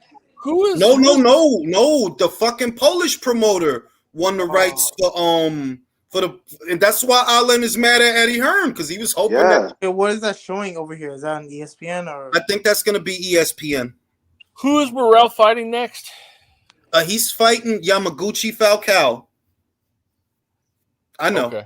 Who the fuck is that? Yamaguchi. That's gotta be like a half Japanese, half Brazilian guy. Bro, why is his name Yamaguchi? He's from Brazil. Yamaguchi, because man, he's a bum. He's gonna get knocked out. He's there to be. Wait, question. Hold on. He's Brazilian because he's supposed to be. He's Brazilian because he's supposed to be as nondescript as possible. That's why he's blending in. Parents gotta stop giving their kids these stupid fucking names, bro. What the fuck is his name Yamaguchi, bro? I'm expecting a Japanese guy to walk out the door. It's Brazilian. It was designed so you wouldn't know who he is on BoxRec. That's what that name is for. I watched some of his, a few of his fights just to see. Like stylistically, this would be an interesting matchup to see how Morrell deals with a guy who just moves. This guy just moves and dances around the ring. So I want to see. This will be a test from some aspect. So. Yeah, and it's a short notice opponent. That's the other thing that though. In relation to Esquiva Falcao? Or no? Yeah, that's his brother. That's his older brother. That's his older brother. Yeah. Look, Esquiva's not a bad fighter either, to be honest with you. He's not a bad fighter. He's just not a dynamic fighter. He's nothing about him pops out, but you can't say he's a piece of shit. You can't say that. He could give a lot of guys, like, I think he would give Jamal Charlo a run for his money. Jamal don't like southpaws. He's unbeaten, right? He hasn't lost. Unbeaten guy. He about to be IBF champion. All he got but he's been matched terribly though. Like Esquiva's good, but like you could tell he was a good amateur though. Like he's gonna get beat up one day because he's really been matched soft. Or is it that nobody wants him? Golovkin was supposed to fight him, and Golovkin didn't fight him. Well, Golovkin's old, and he's literally at the fucking end of his career. Falcao's supposed to be fighting other guys. I'm not gonna put it on Esquiva that he's in a shitty division where nobody want to fight. It ain't his fucking fault. Munguia don't want to fight shit. Charlo don't want to fight shit. But see, I look at him like another Munguia. Like his resume is pretty similar. No, I don't. The reason I don't is because Munguia has the opportunity to fight people and chooses not to, or the people in charge of him choose not to. Esquiva don't have those opportunities because don't nobody even know who the fuck he is. So who the fuck is going to want to fight an unbeaten southpaw who has a good amateur background and 30-plus wins? All of that screams, no, I don't want him. That's true. As soon as they see, he's a southpaw, he has a good amateur background, yeah, no thanks. I don't want that. I don't need that in my life. Joe, Joe Joyce. Remember you said he don't fight southpaws. Shit like that is why, right? So I think it's a good fight. I want to ask you guys, for those that are familiar with Esquiva, which I gather is probably only Julio that's familiar with him. When the time comes, who wins, Yanni Beck or Falcao? Yanni Beck. Julio dropped off. You fucking chicken shit. That question. Fucking chicken shit. What do you think, Jules? I don't know because that's why I was asking. I think Al got him, man. He did. Yeah, okay. I don't know because it's not like Yanni Beck has been looking good, bro. That's true. That's true. Yeah, maybe I jumped to my conclusion premature. I should probably do some more. They're both southpaws. They're both southpaws. I need to watch Falcao a little bit more. I haven't seen him too much. I need to watch him more. So I really do. He's a good mid-range to inside fighter, combination puncher. Not big on power, but he's got some pop and he can move. He's a shorter middleweight. He's a little shorter than Yanni Beck. And the thing is, Yanni Beck he's looking robotic. Like outside of the 1-2, well, the 1-2. What does he really show you? Does he show you a good right hook? Does he show you a good uppercut? He showed me a 3-4. I don't know about y'all. Give me Denzel Bentley versus Felix Cash in a rematch. I'd like to see them run it back. That wouldn't be bad. Bad. Denzel, he got a nice knockout over a guy. He looked good. Yep. He looked good, but who was that guy, man? That's true. Yeah. That's true. Who was that guy? So back to the nail polish and hair care fight of this weekend. This is a little kid fight. It is though. Like I tweeted, yo, this fight is a blip in boxing history. No one's going to be talking about this fight in 5 years. I don't think so either. Honestly, Drew, and I'm not saying we like to be petty. I'm sure you know, but being honest with you, I don't think people are going to be talking about this fight in 5 years. Why would they? No. There's nothing relevant about it. When we had super fights, we had Mayweather, fucking De La Hoya. We had De La Hoya, Trinidad. When Camacho and fucking Chavez fought, that shit was fucking huge, bro. Even the build-up. Yeah, but you know what? Something was on the line then. There ain't nothing on the line. The build-up for De La Hoya Mayorga, way better than this. This is a lukewarm. They're not even really saying anything, like. When Mayorga fought Oscar De La Hoya in the build-up, he challenged his very Latino-ness, bro. Yo, yeah. You know what I'm saying? Called him a queef, attacked him. Bro, didn't he put hands on his wife? Didn't he put hands on his wife too? I mean, yeah, he really didn't. That was Mosley. I thought he smacked her butt. I thought he's one. That was Mosley. That was Mosley. That was Shane. That was Shane. That was with Mosley. They had that glass in between them. Remember that? I remember that. That shit talking was badass. Like, what's the memorable point of like what's memorable about it? And I'm not saying that to be funny. I'm being real. Like, well, what's memorable about this fight? What? Gervonta came with a purse, maybe. Jules, you know what's memorable about it? What's memorable about it? If Gervonta loses, he'll have lost to a guy who was acting like he was making out with a boxing glove. Well, I'll say this: that the only way that you walk away from this fight and you're surprised, honestly. See, I wouldn't be surprised if Gervonta knocks him out because of the landscape, the weight stipulations and all those different things. I wouldn't be surprised if Gervonta knocks him out. The only way it's, I guess, a shocker is if Ryan pulls it off. It's the only way it's a shocker. Yeah. Are we expecting to hear both sides complain that ESPN wasn't covering this fight? Case in point. Listen. The last super fight we had was Triple G versus Canelo. The first fight. Yeah. That fight, ESPN and Fox Sports did their morning shows the week of in Vegas. They were there. Radio Row was there. This doesn't even have any of that. Bro, what happened to the social media? Because we're literally a week out from the fight, Drew. Literally. See, yeah. That's what I wanted to talk about. I'm going to tell you what happened. I'm blaming Hot Boxing because he's in charge of socials with his great content. He's been slacking on us. He's too busy knocking down Mexican amateurs in the gym and bringing back the Filipino-Mexico rivalry. So it's all Hot Boxing's fault. No, but seriously, didn't Stefan Espinosa say that there was going to be a concentrated effort towards promoting the fight on social media? Okay, where is that effort? I mean, I only see one Showtime Sports posts from Twitter showing me the little confrontation. You have the the green screen behind them, and like what the fuck was that? That's all I seen. I guess what they mean by that is like in order to feel the social media promotion side of it, you got to follow them, and I don't follow neither of them because I'm not interested in them. Well, the funny shit is I follow the both of them and I still don't feel that shit. Like, I'm like, yo, what did y'all actually do to market this fight? Like, it's not like I see Ryan, like, oh, I'm gonna do a live and I'm gonna talk shit about Javante. It's literally fight week, you know what I mean? It's it's like, well, I don't really feel this shit, bro. Maybe it's because I'm old, but I don't feel this shit, bro, at all. Like, I don't know, man. Yeah, just wait till weigh-ins. I guess that maybe it'll kick in then because I'm just not giving a fuck right now. What's this fight gonna do on pay-per-view, guys? Well, let me say this. I had this in mind, and I'm still holding on to this cap. Is 450K, and I'm being generous. Is that how you feel, Drew? This fight's gonna do 450K? I agree. I think anywhere from 4 to 6. People don't understand. It's not a Jules. What did all those other super fights have? Were they global pay-per-views?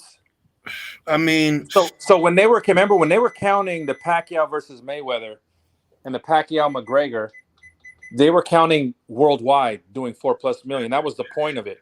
This is a domestic pay-per-view. It is. And you expect me to believe the world's going to stop? No one's getting up at 5 a.m.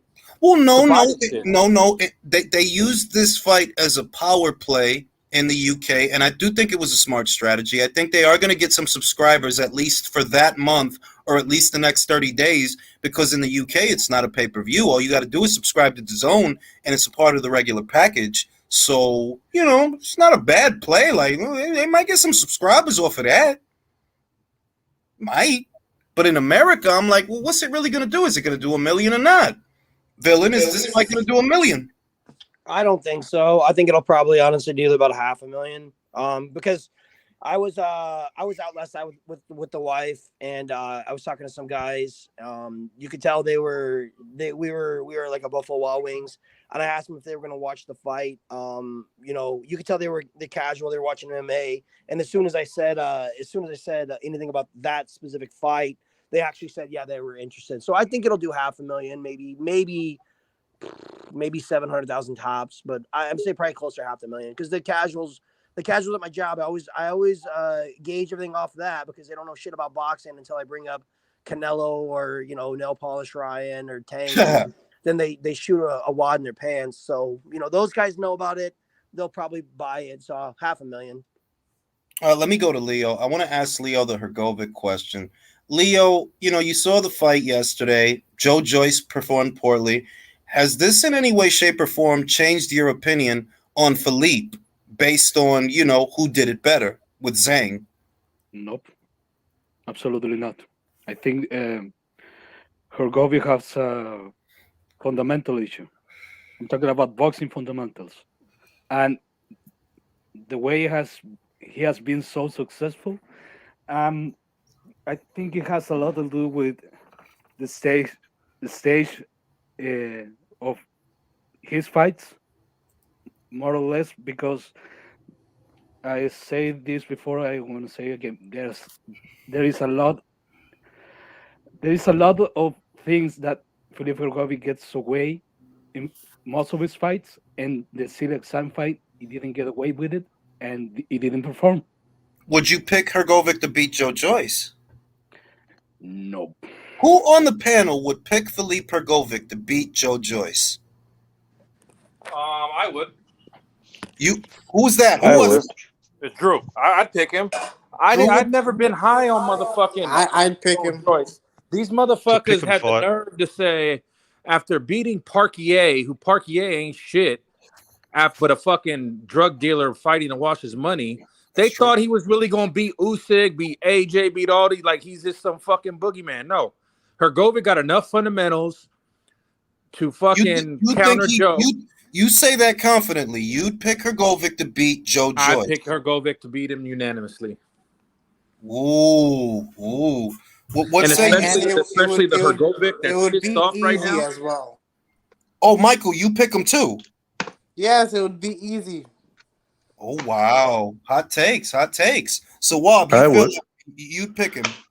100%, bro. It's not even about the triangle theory and whatnot, but let's be honest. Yeah, we do know Styles makes fight, but you can see Hagovic and Joe Joyce. They do have the similar height, similar body type. So you can say, bro, who got fucked up and which one was more closer. You know, I you know mean, where Joyce is at. You know, Joyce is right above Dylan's level right now. But would That's you what pick him Joyce to beat Dillian? Because I think we're gonna get that fight. That's like, and that's 50-50 to me. I don't think Dillian packs an authoritative enough punch or follows a game plan well enough that I can trust him to beat Joe Joyce. well, Jules, did you just say White versus Joe Joyce? I think that's what we're gonna get. I don't think Joe's gonna fight Zhang again. I don't. But I think White said himself, he's like, he's just coming off from a loss and I don't want to beat a man that's down and whatnot. Bro, for the bread, he'll fight the fucking guy. Come on, man. This No, is he will. fucking boxing. I asked the question before the fight even started yesterday on here and on Twitter. I said, "Is Big Baby ready for Joe Joyce?" I put, "Yes, he is. 3 more fights or next year." The majority, listen. The majority of people think he's ready now, and especially after last night, I get so many people like, "What do you call it? He's ready now. He's ready now. Joyce a hype job," and I'm like, I'm leaning more towards you, Jules. Like, give Baby 2 more fights, and then give him a top 10 guy. I mean, you could put him in there with him now, and he probably could win now. The reason I say take your time is because he's young. He doesn't have a lot of fights. If you rush him, you might rush him into some shit where, yeah, maybe he wins the fight, but he takes damage. Why do that if he's young and you have time? Take your time. You might rushing him into a guy that's a Zhilei Zhang type that, like, motherfucker, I got skills, bro. Like I said, I seen that the other day on a DAZN show. I don't know who that Spanish kid was. He was supposed to be some standout amateur. They put him in that fight with that fucking guy, and he got beat. You matched him too tough, and he's a young kid. You don't really need to do that. So I say no. If Jared Anderson is in his early 20s, take your fucking time because he has time. If you have that luxury, use it. That's all I'm saying. I don't think Jared Anderson beats Chang right now. I think he would be beat. I think he needs to be slowly, like Drew said, give him 3 or 4 more fights and put him there with the top 10. I agree. That guy's too big for his boots. I just want to go back. You're saying, oh, I don't want to use the triangle theory, and then you use the triangle theory. Okay, the matchup, Hrgovic, Joyce. I mean, one of them's orthodox, one of them's southpaw, the opponent. So that changes everything. Joe had a serious problem just from the angle from the left hand. It completely changed the equation. You guys are just dismissing him now. Mirage, we're dismissing it like you're bullshit saying you can't use the dad as an excuse, but then you're making every fucking excuse in the book for David not stopping Caleb. That's pure speculation. I'm talking right now, you fucking cunt. One of them was Zhang was a southpaw. Zhang is a southpaw, and it was a difficult. It's not speculation. Do you understand the difference between speculation and why he couldn't knock out Caleb Plant? Then you're critical of AJ when motherfucking AJ and David are 10-year professionals, and David barely had his first fucking top fight in 10 fucking years. So fuck out of here, you fucking clown. Go look at the difference between speculation and fact. That's why I fuck with Drew, man. It's not speculation that Zhang is a southpaw. You're holding AJ to a higher standard when he's a 10-year pro just like David. You over there fucking kissing I fucking love Drew. Ass. Fuck that shit, Drew. I love Drew, man. No, the same standard. David didn't fucking struggle with a fucking C-class fighter. He's the youngest ever. He fought an elite champion. Talk to you like that. Hold on. You're comparing apples and oranges. You're comparing apples and oranges because you're why peanut. are you? You know what? Wait, hold on. Now you think AJ beats up Zhang. I reckon he ducks Zhang. He's not going to get in the ring with Zhang. He doesn't have the Chinese power. On a serious note, you know why I talk to Mirage like this? Because he gets Mirage fired up, and Mirage is funny as fuck when he's fired up. I'm going to say this. There is precedence for criticism in what Drew is saying because it is true that both AJ and David, they are both 10-year pros. They both are.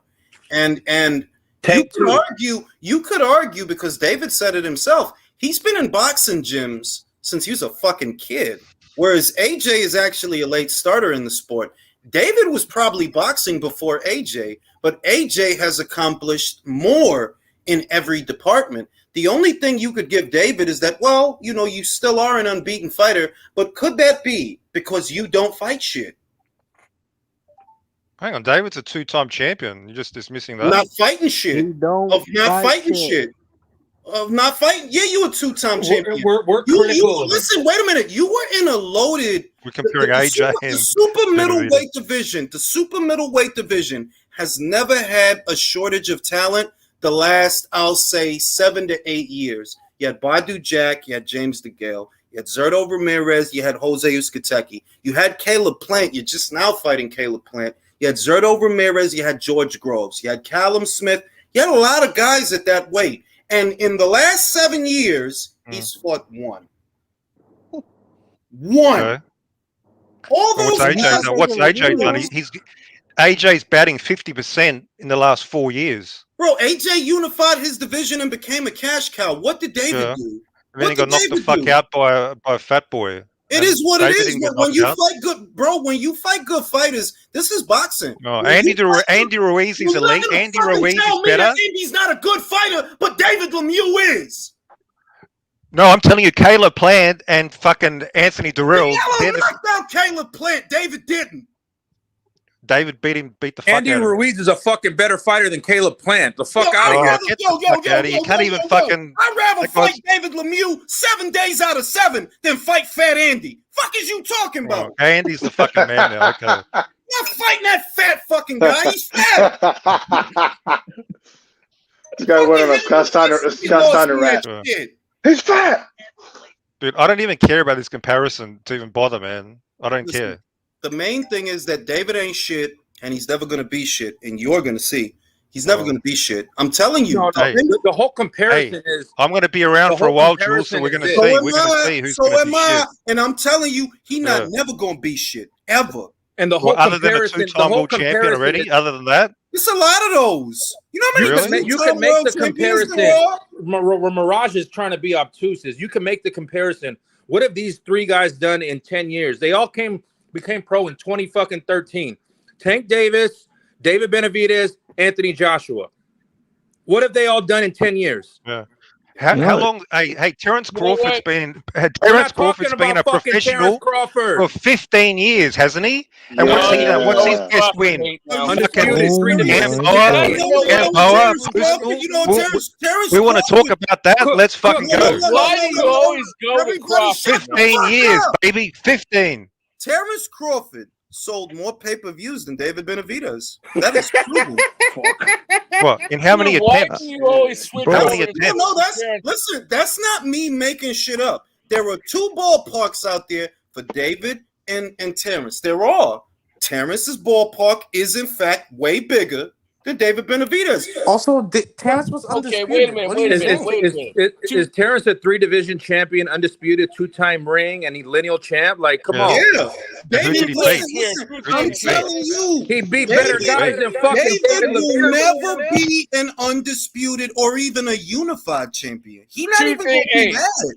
2 things here. 1, every time Mirage gets cooked, he jumps to Terence Crawford. 2, I don't think Mirage is a real person. I think it's David Benavidez in disguise, trolling everybody. I think. Listen, no. Mirage This is Tim Zoo. I think that's it's actually. I just want consistency. That's why I bring him up. You need a big. Listen, let me just say this is my turn to go. Shut the fuck up. Go ahead. All right. I just want to say this. Not you, bro. I'm talking to Mirage. Listen, my point is, this just shows that Mirage is a fucking troll, because how can you fucking compare? I've been saying that. How can you compare Anthony Joshua? How can you compare fucking Terence Crawford?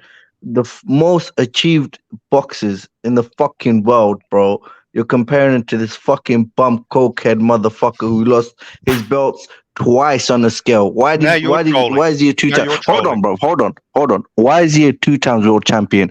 Once he lost it to fucking Coke. Second time because he's a fat fuck and he needs to move up to 175. He wants to be a fucking weight bully. So Mirage, stop the fucking troll. He's a 2-time champion, like he achieved some shit. You're only a 2-time champion from sniffing Coke. Listen, all I'm trying to say this. 2 times. All I'm trying to say, we've been talking to Samson Lukowicz, who's developed an Australian accent the whole time. Listen, let me read the super chat. Reactpour versus Okoli. Listen, I don't really like Lawrence Okoli's style.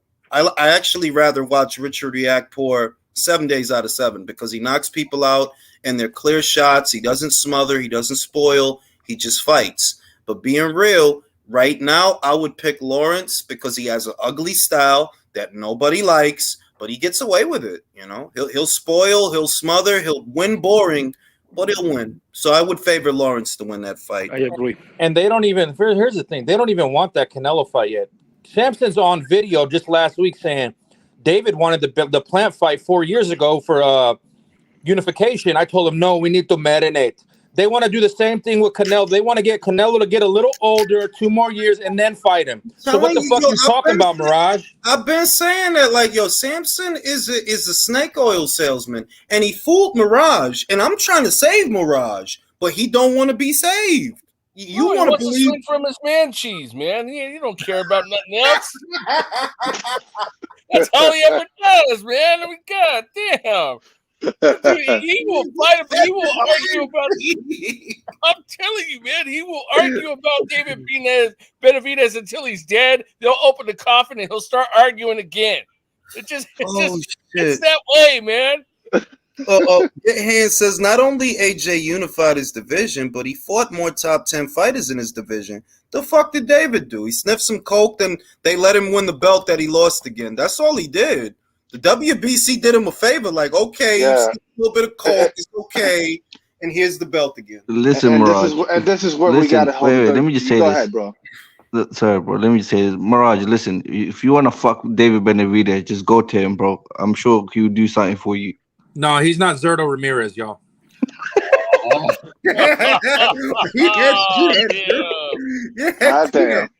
Now listen, man. We got this weekend's fight. So what's you guys' predictions now that it's fight week for the biggest fight of the year, supposedly? Who's got Ryan is the better question. I don't. Me neither. I thought we were going to talk about Rakhimov Cordina, so I got. I made my prediction for that already. I got Cordina knocking out Rakhimov. That's my prediction. I think he's going to stop him. But just I want to know who's picking Ryan. I can't pick Ryan. I just don't. Hey, I'm going to be betting on Ryan. I'm going to be betting on Ryan, but I'm not picking him. Bro, have you seen the odds? Yeah, the odds for the fight are great. They are. Hey, 9-1, Ryan decision. That's some decent odds. I'll say this: somebody presented a scenario to me in the comments that is compelling. There's more money in the rematch if the decision is controversial, if it goes to a decision. But for you to accept that scenario, you're relying on neither guy getting knocked out. I think somebody is going to get knocked out, and I do think in all likelihood it's going to be Ryan. Ryan's going to get knocked out.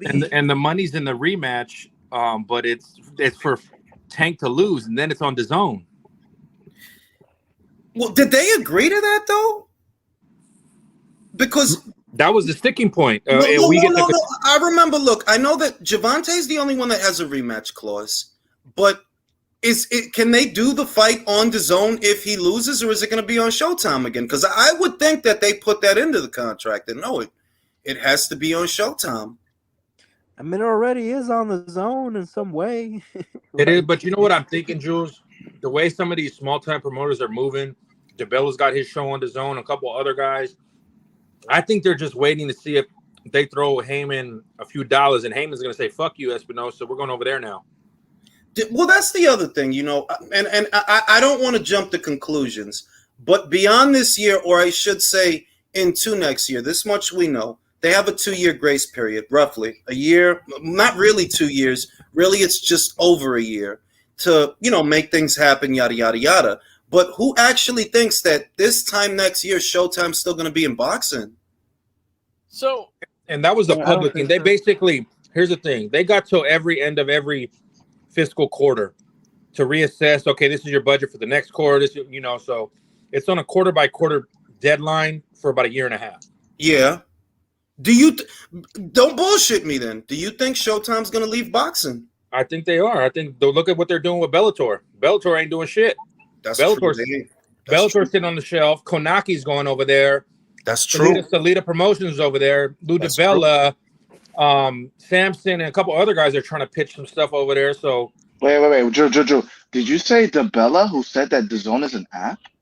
Yeah, DiBella's next show is his what is it called? Oh wow! How funny that happened. Show, yeah, the Broadway boxing show. Broadway boxing on DAZN. That's right. I hope Broadway Joe gets him for copyright infringement. That shit.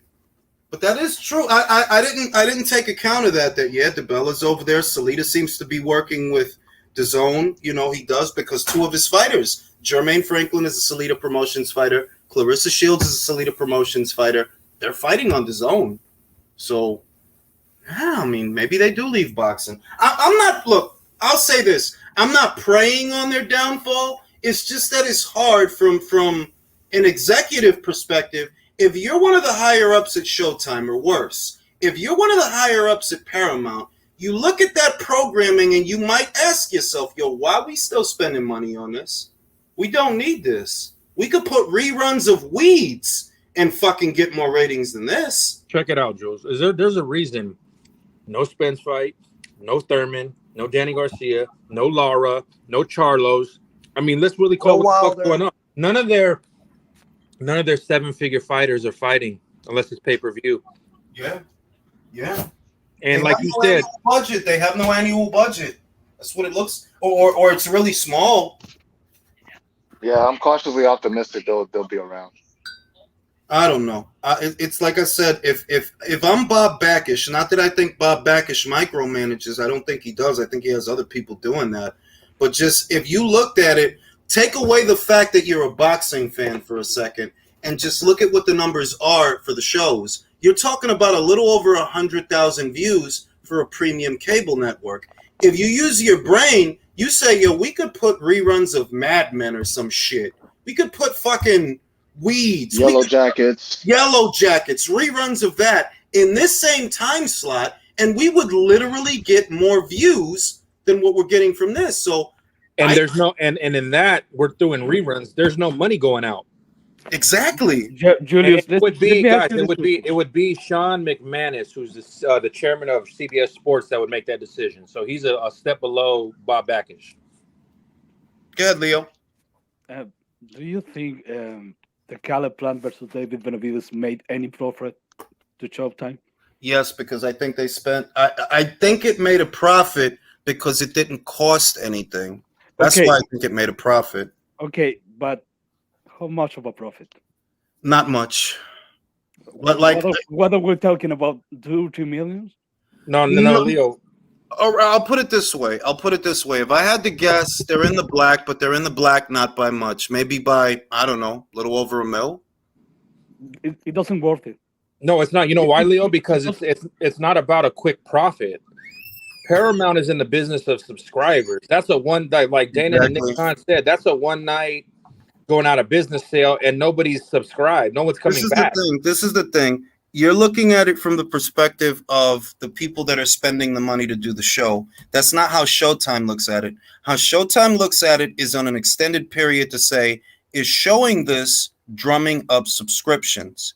Are we getting subscriptions based on this? Because if we're not, like I said, if you take away the fact that you're a boxing fan and you just look at the numbers for what they are, if you're one of these higher ups, you've got to be thinking like, yo, why are we showing this? We could show almost anything and get more ratings than this. Almost anything. 100,000 viewers on a Saturday night. We could show anything and get more ratings than that. So I would think they would give it the axe. They haven't yet, but I would think that, you know what, later on, that might be what they do. You say, and this is the opposing argument. The opposing argument is that the money they're spending on boxing right now is next to nothing. They're not spending a lot of money on boxing right now, so it's a relatively cheap investment, and it's not costing them very much because the budget is smaller. But at the same time, if your goal is to get more subscribers and get more eyes, well, staying in boxing isn't going to do that for you. It's not. Because with the money they give out, they dole out, it's not going to attract bigger names. Exactly. So why keep doing it?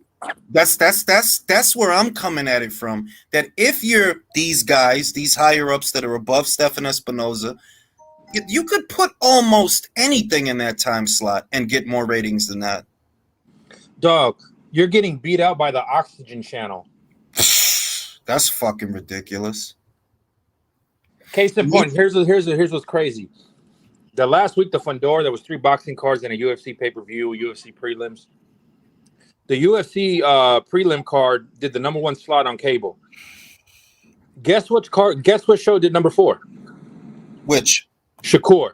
Oh, I know Shakur. Shakur benefited from UFC being on because it's on a sports fucking platform. No, moreover, Shakur has proven that he will bring you close to 1 million views or 1 million views. He will either bring you close to that number or 1 million, because the Oscar Valdez fight did good numbers. The Conceição fight did good numbers. If you're ESPN, you're saying, okay, we literally have 1 million people watching our platform on a Saturday night. You know, Saturday night, that's not really a great slot, not a Saturday night. You figure a lot of people are outside, depending on the season. But over 1 million or close to 1 million, that's good. Showtime is nowhere near 1 million on a Saturday night. You combine the UFC and the Shakur fight, they got close to like 3 million people just on the regular cable traffic. Yeah, so 1 million people watching boxing? No, boxing and MMA, just because they were both on at the same time. And so that's one of them things where boxing is going to get watched, but it benefited from being on the same night with UFC on ESPN and the visibility. Hold on. Let me answer this. We're not saying it's 1 million buys. If they wanted buys, they'd put it on pay-per-view. They want 1 million eyes because 1 million eyes means 1 million subscribers.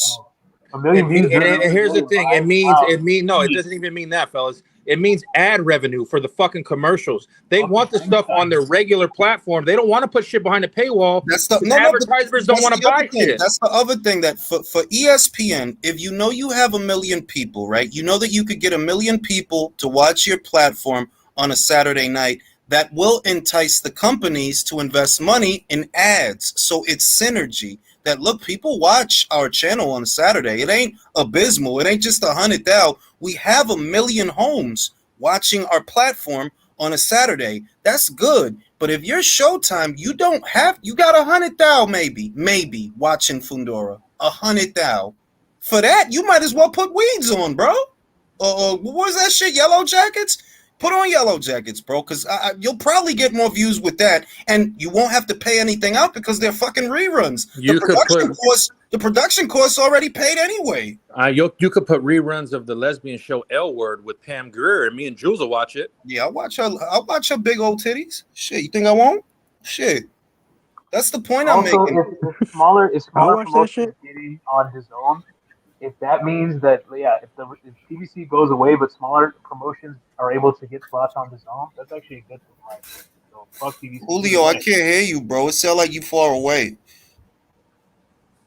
Julio, just watch what DAZN's doing. I've told Jules. I spoke to some players that Jules knows. What Dana's doing with the small time guys like Salita and them on Fight Pass. It's evident that they're already trying to get backup plans for when Showtime cuts the dates even more in the funding. Yeah, because can you guys hear me now a little bit better? Yeah, I can hear you great. It never made sense, and I said this the other day to Beats, that aside from HBO, which once was the gold standard for boxing, right? On a long enough timeline, if you look at it, it never really made sense for boxing to be on premium cable networks, even HBO, because we see how it ended.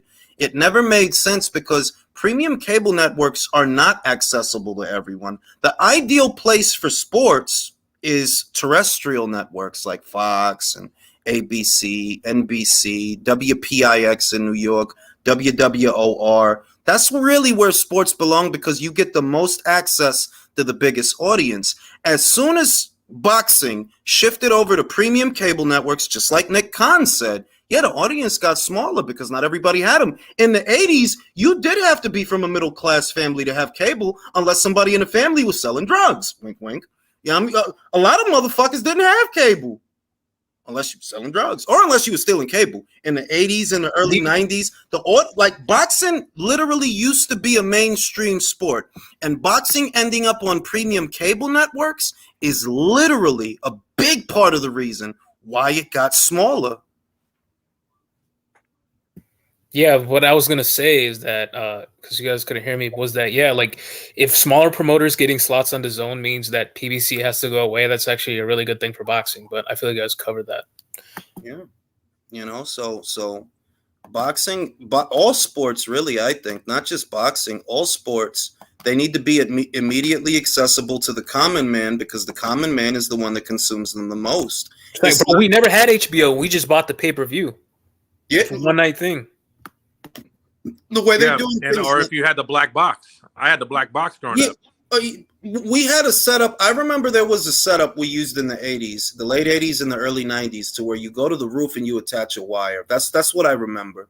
And a lot of people were watching things like that. But generally speaking, sports is for the common man. It's for the blue collar man. Sports is not for the rich guy. The rich guy's on a yacht somewhere getting a fucking blowjob, you know? They're for the common man. And if they're for the common man, they need to be as accessible as possible. A premium cable network, I'm telling you that I'm giving money away being subscribed to Showtime because I don't even watch that shit. Showtime is not for sports. It's for TV shows that, they have enough titties that it's still considered art. Like, they're for that type of shit. That's the best shit. Like all those shows have titties in them, but it's just enough that it's not porn. Like it's actually legit art. It's like TV. It's soft porn. It's what they used to put on there, like soft core. Cinemax, I know. Whatever happened to Cinemax? It's still around, but people got too horny. They're like, nah, this. They don't really promote their shows, around. And like it's like they're still owned by HBO, I think. But I bet Espinosa had something to do with it. Yeah, it's just like nobody watches these fucking shows. I mean, these channels, man. People are cutting the cord. It's looking mad good. It's the reality. Ice Spice. Y'all see that new video? I seen that shit, but it's like nobody's watching these channels. Like you go to Paramount Plus's thing, they're offering a bundle for Paramount with Showtime, but no mention of the fight. Bro, I'm just gonna say this, and I need to say this. I do think Ice Spice is all right, I do. But look at the titties. But it's getting out of control. That's a regular New York joint, bro. She's not pound for pound. She's like, nah, for real. Said like, she's a regular Fordham Road joint. She is though. Like, I'm not playing when I say that. You could go to Fordham right now and find a joint that look like that, bro. I ain't bad, bro. She's bad, bro. Nah, I'm not. But see, I don't want to. Because of the hair color, Jules. Really though, she got that Canelo hair. You know what that shit is, Drew? It's like if you get one hot outfit and you just wear that one hot outfit all the time. Have you seen her yearbook photo? She look like Lauren London. But see, don't confuse what I'm saying. I'm not saying she ain't. She's an all right looking joint. I'm just saying that I do think it's blown out of proportion. Like, bro, that's a Sin City stripper, bro. Like, watch them out. Maybe it's just the generational gap because, like, we're younger, so we're into that eccentric, weird, different hair color shit. She doesn't look weird though. She just looked like she found a look. You know what this is like? This is like when you buy one outfit. If you used to be poor. Yeah, or you're a big fan of The Simpsons. Yeah, you got one outfit. And she's like a hood little orphan Annie. Kinda like it's a regular joint. Like, bro, it's joints in Washington Heights. It's joints in LES. It's joints in the Bronx, especially on the concourse. They look the same or better than her, bro. Really though, like it's not that big. Like, she ain't no Adriana Lima. Like, come on now, she ain't no motherfucker. But I still want to give her that hard knock life. I'm going to tell you what, and this is going to sound weird because I'm not even into the I don't really fuck with white people like that. But check it. But I would tell you that and I don't mean that in a bad way. It's just, we all have our shit. I like, tan joints. But I'm gonna say that, who's bad that I would pick over Ice Spice? Motherfucking Wanda. Motherfucking Olsen, what's her name? Elizabeth Olsen. Wanda Sykes?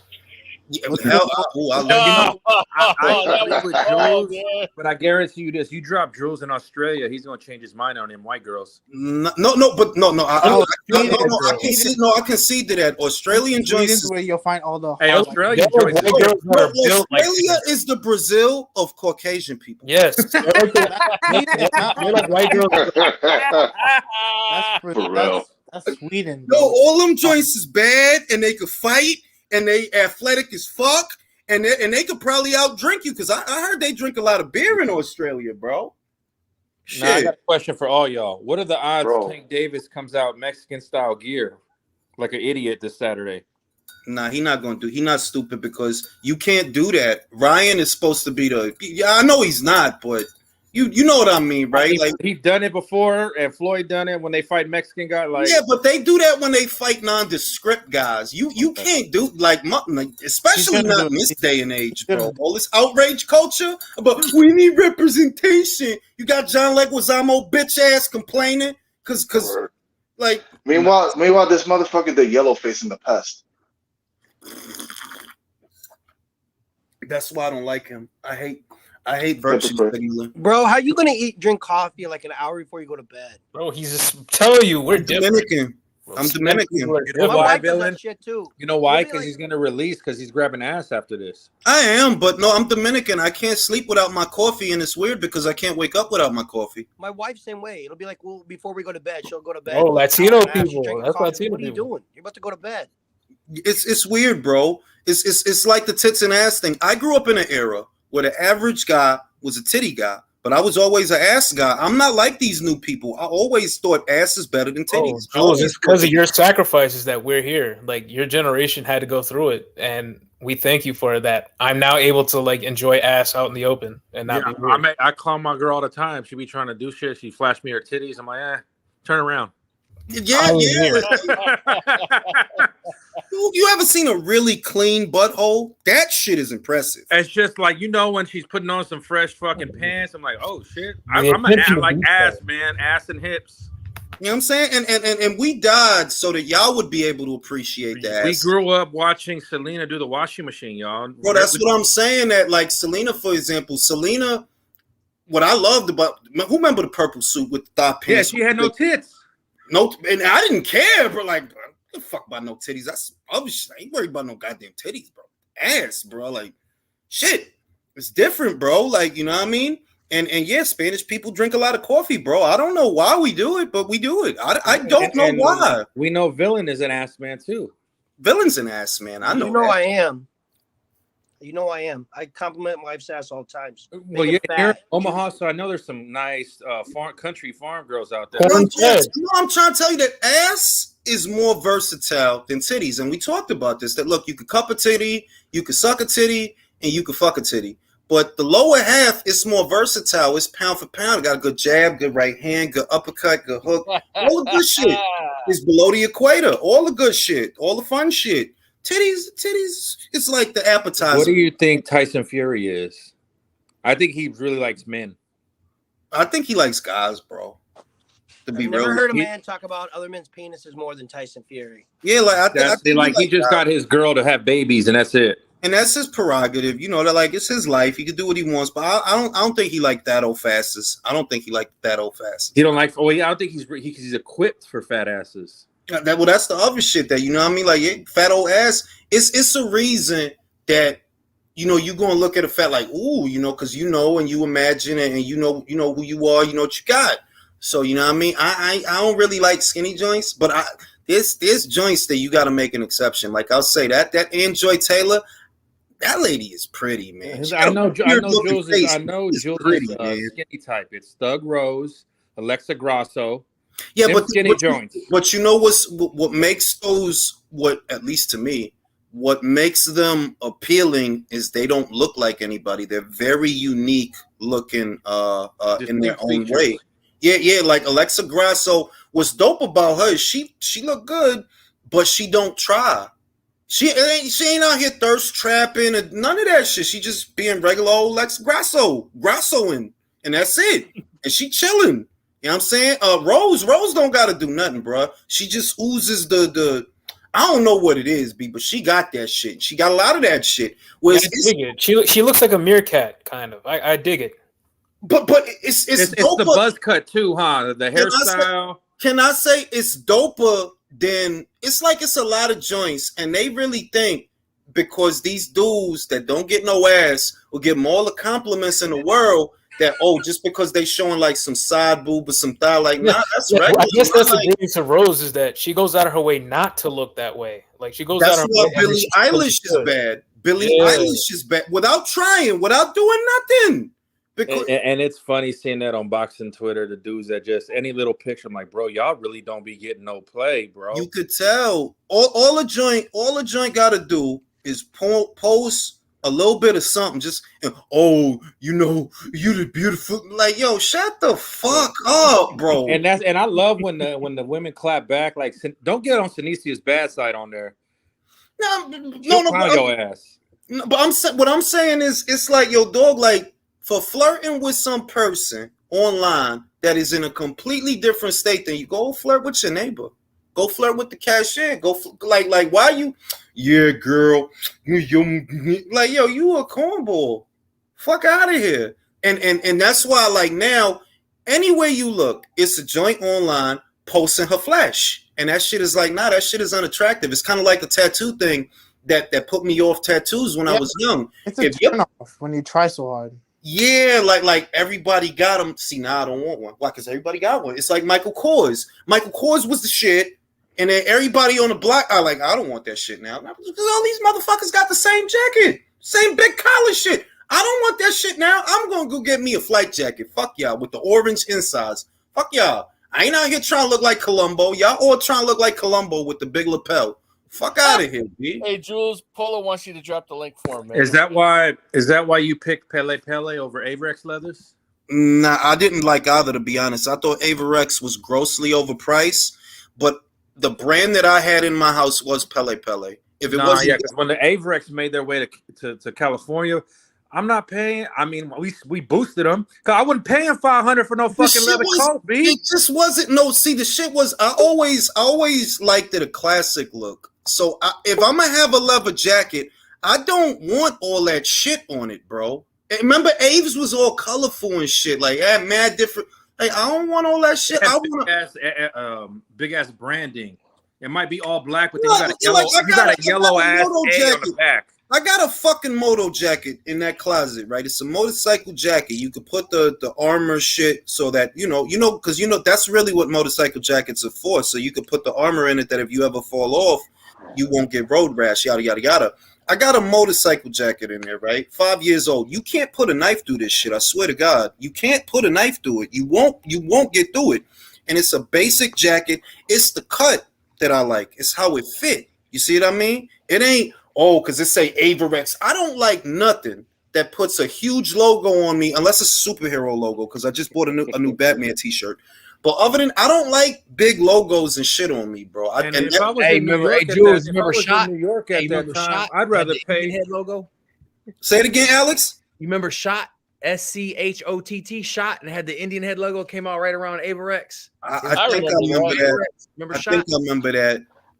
Hey, Julius, China man. Maybe it was pronounced Scott. I don't know, but it had a SCH. No, but I liked for New York. I could see why y'all, because we started North Face out here, but the rain. I'd rather pay for the North Face where the rain's gonna fall off the coat. No, but with North Face, you not just see like I'm gonna say this: Averex and moto jackets. Unless you have a motorcycle, it is a frivolity. It is a frivolity.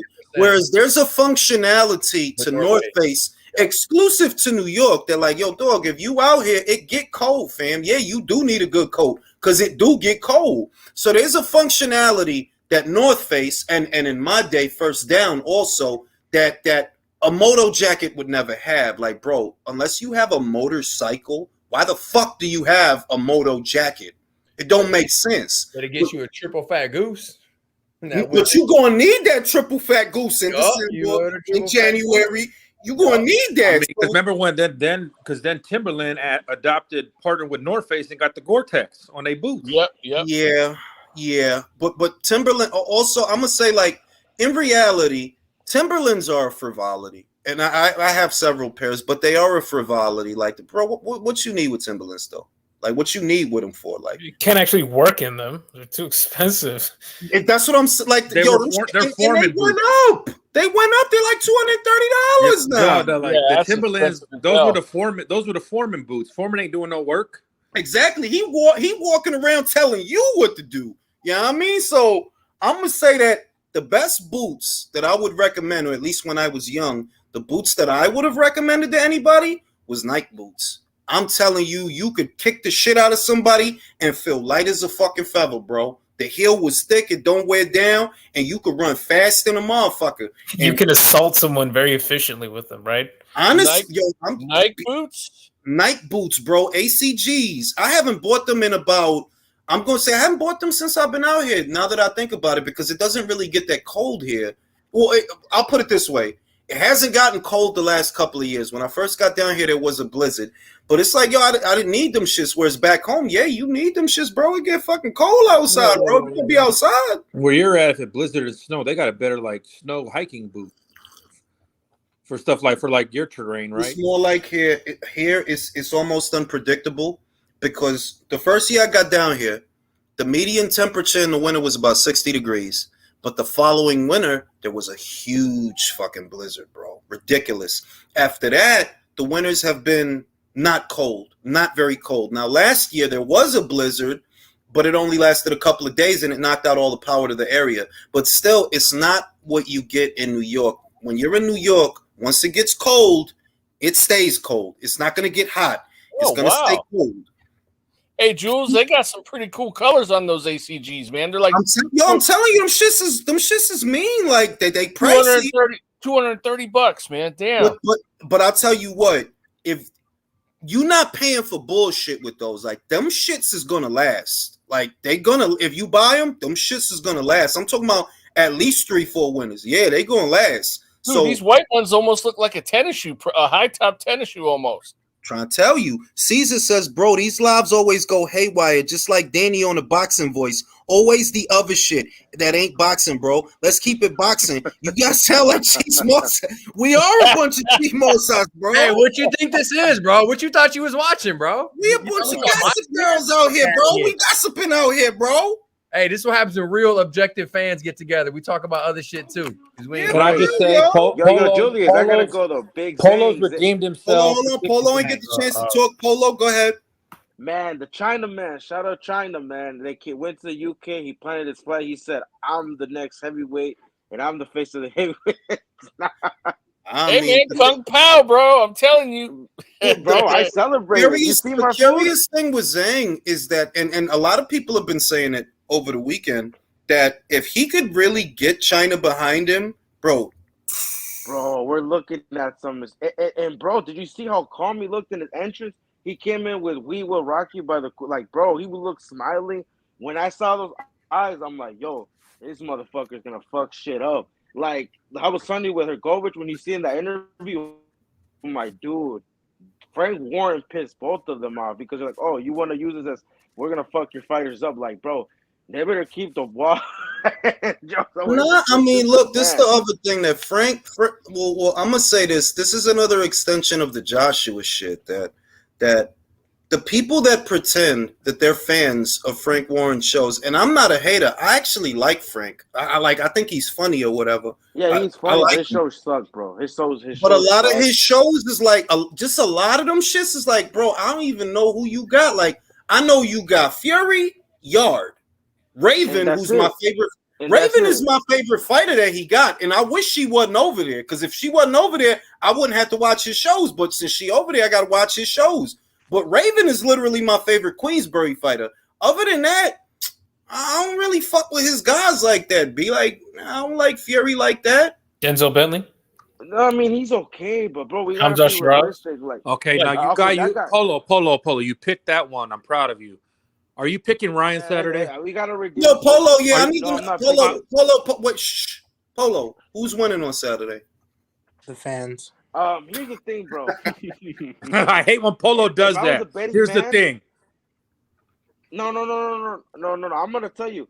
I would say Tank, but here's the only why. Because bro, It's a fucking setup. The rehydration clause, the catchweight, bro. They're trying to fool us and think it's a 50-50 fight. I'm telling you right now, Ryan will have his moments, but Tank will catch him, and it's gonna be the face of, bro. It's gonna be a lot. Nah, real rap. Hold on, like, bro. It would be a miracle. I hope I'm wrong, but I just don't see Ryan pulling it off. The new face of boxing.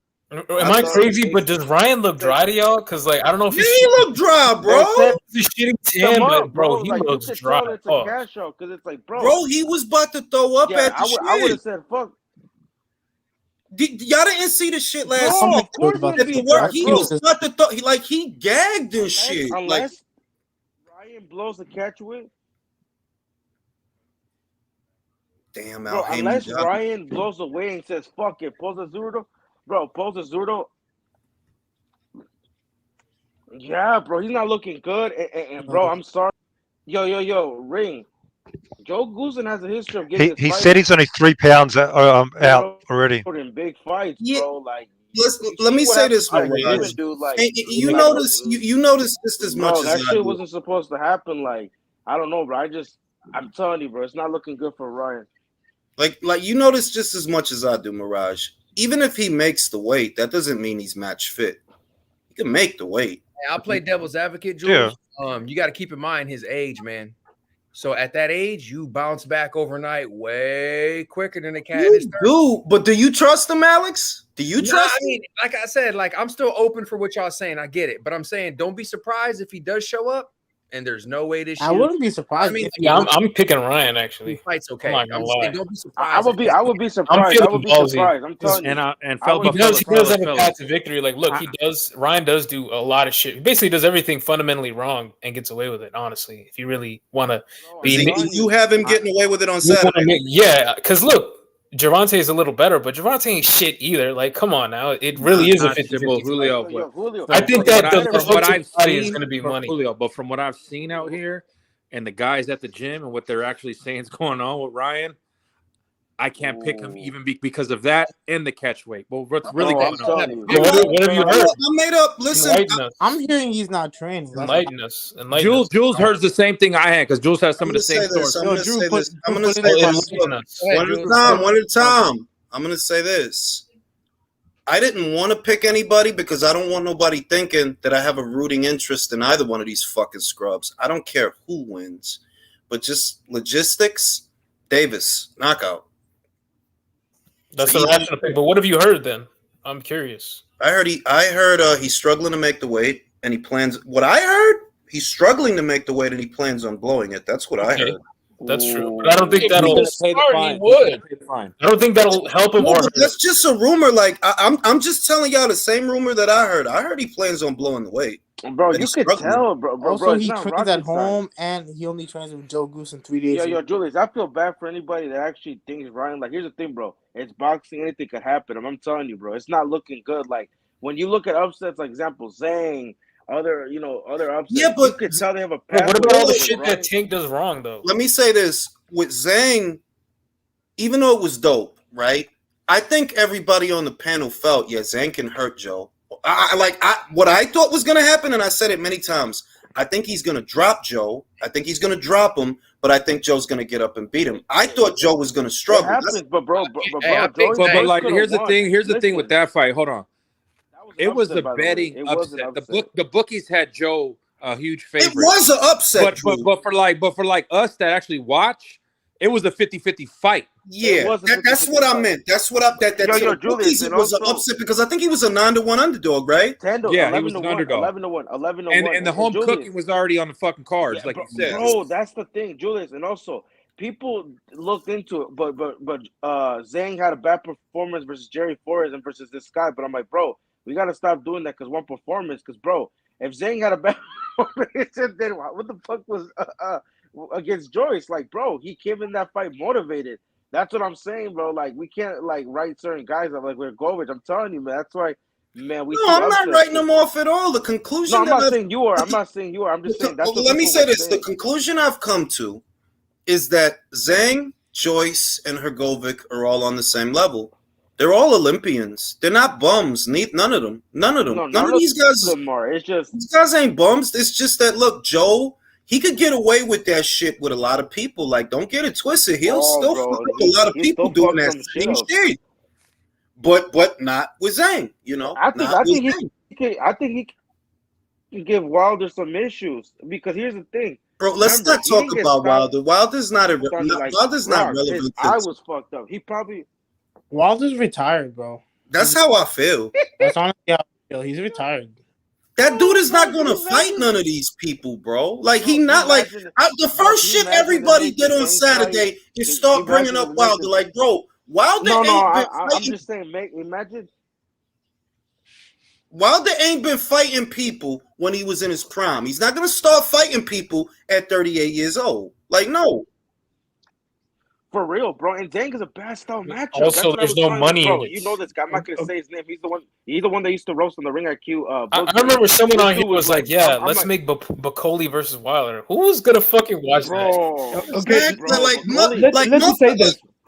That's why I made that post, because I'm like, yo, y'all always do this shit. Whenever somebody fight and they do something in the heavyweight division, you start fucking bringing up Wilder. Like, bro, this dude didn't fight nobody in the previous era or this era. The one somebody that he did fight whooped his ass. Stop fantasizing.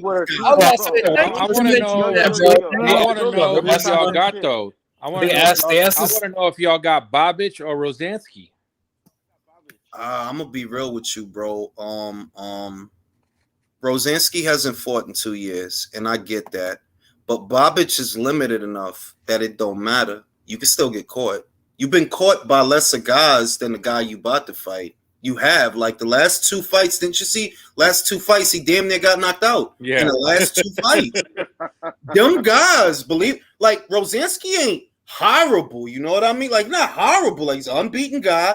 He just been out a while. So you could give Bobic the edge because he's fought a little bit more recently than this guy, but Bobic is so limited that, yeah, anything can happen to you, bro. You another Fundora to where it's only a matter of time before you get caught. It really is. Like, Julio, Polo, who you got? I said Bobic. Cooking happens. I got Bobic. I don't know if they stop it. I think he'll get like a UD because all working, but I don't know because I'm sorry, but some of them countries, bro, they be home cooking like a motherfucker. Germany, bro, he can't. He can't let it go to the cards over there, bro. Man, they didn't win that purse bid so that they could give his motherfucking ass a decision. bro, do you remember that Polish guy that was based out of Germany? That the Mexican dude that was a light heavyweight, the one that fought Roy Jones, Cesar Gonzalez. He beat the shit out of that dude, and it was a split decision. I'm like, bro, how the fuck is that a split? Like, bro, like, trying to tell you, you think that little ass outfit in Poland, you think they spent all that money or whatever, did all that to get the rights to that fight so they could be honorable? No, they trying to control the board, bro. Man, I like Bobic, bro. I think him and Flip could do. I don't know like what the market in Croatia is, but if I match him, I'll get him in a double headliner. Maybe have them eventually fight. I know Bobic will get his ass beat, but that would be like a Croatian war, because, man, bro, them Croatian motherfuckers, bro, they tell he was like, look, this the shit. Bobic can win, but it got to be by knockout. Has to be. Or it has to be a big like 9-10-2, like has to be convincingly. You gotta beat that motherfucker within an inch of his life. That's what he gotta do. Julius, let me say this about Ryan Garcia and Gervonta Davis, because I think there's one way to look at it and just one way. Okay. Ryan Garcia is now at the same level as Isaac Cruz. Who? He is at the same level as Isaac Cruz. Well, I don't know, but here's the thing, bro. Look, if Ryan goes in there and gets... Wait, Leo's not done. Wait, go ahead, Leo. Do you know why? Because Ryan Garcia beat a former world titleist in Luke Campbell, and Isaac Cruz beat a former world titleist in Magdaleno. And that is true.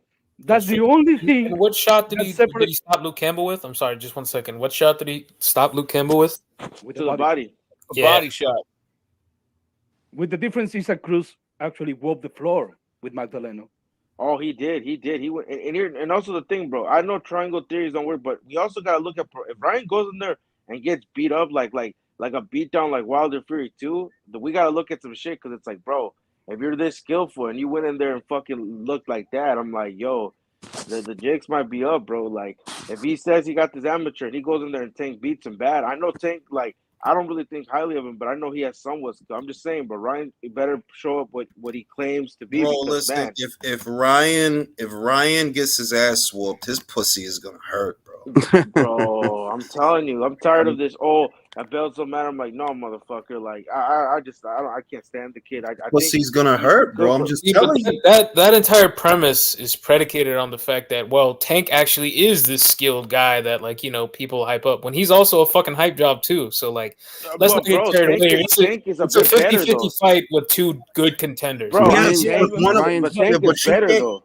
No, Tank is, listen. I said Tank has more No, tools, no. but he's not Let that me much. say this. Let me say this. He's more This is experienced at the this. world Well, level. let me say this. Let me say this. Tank has more rounds in the bank. That is important.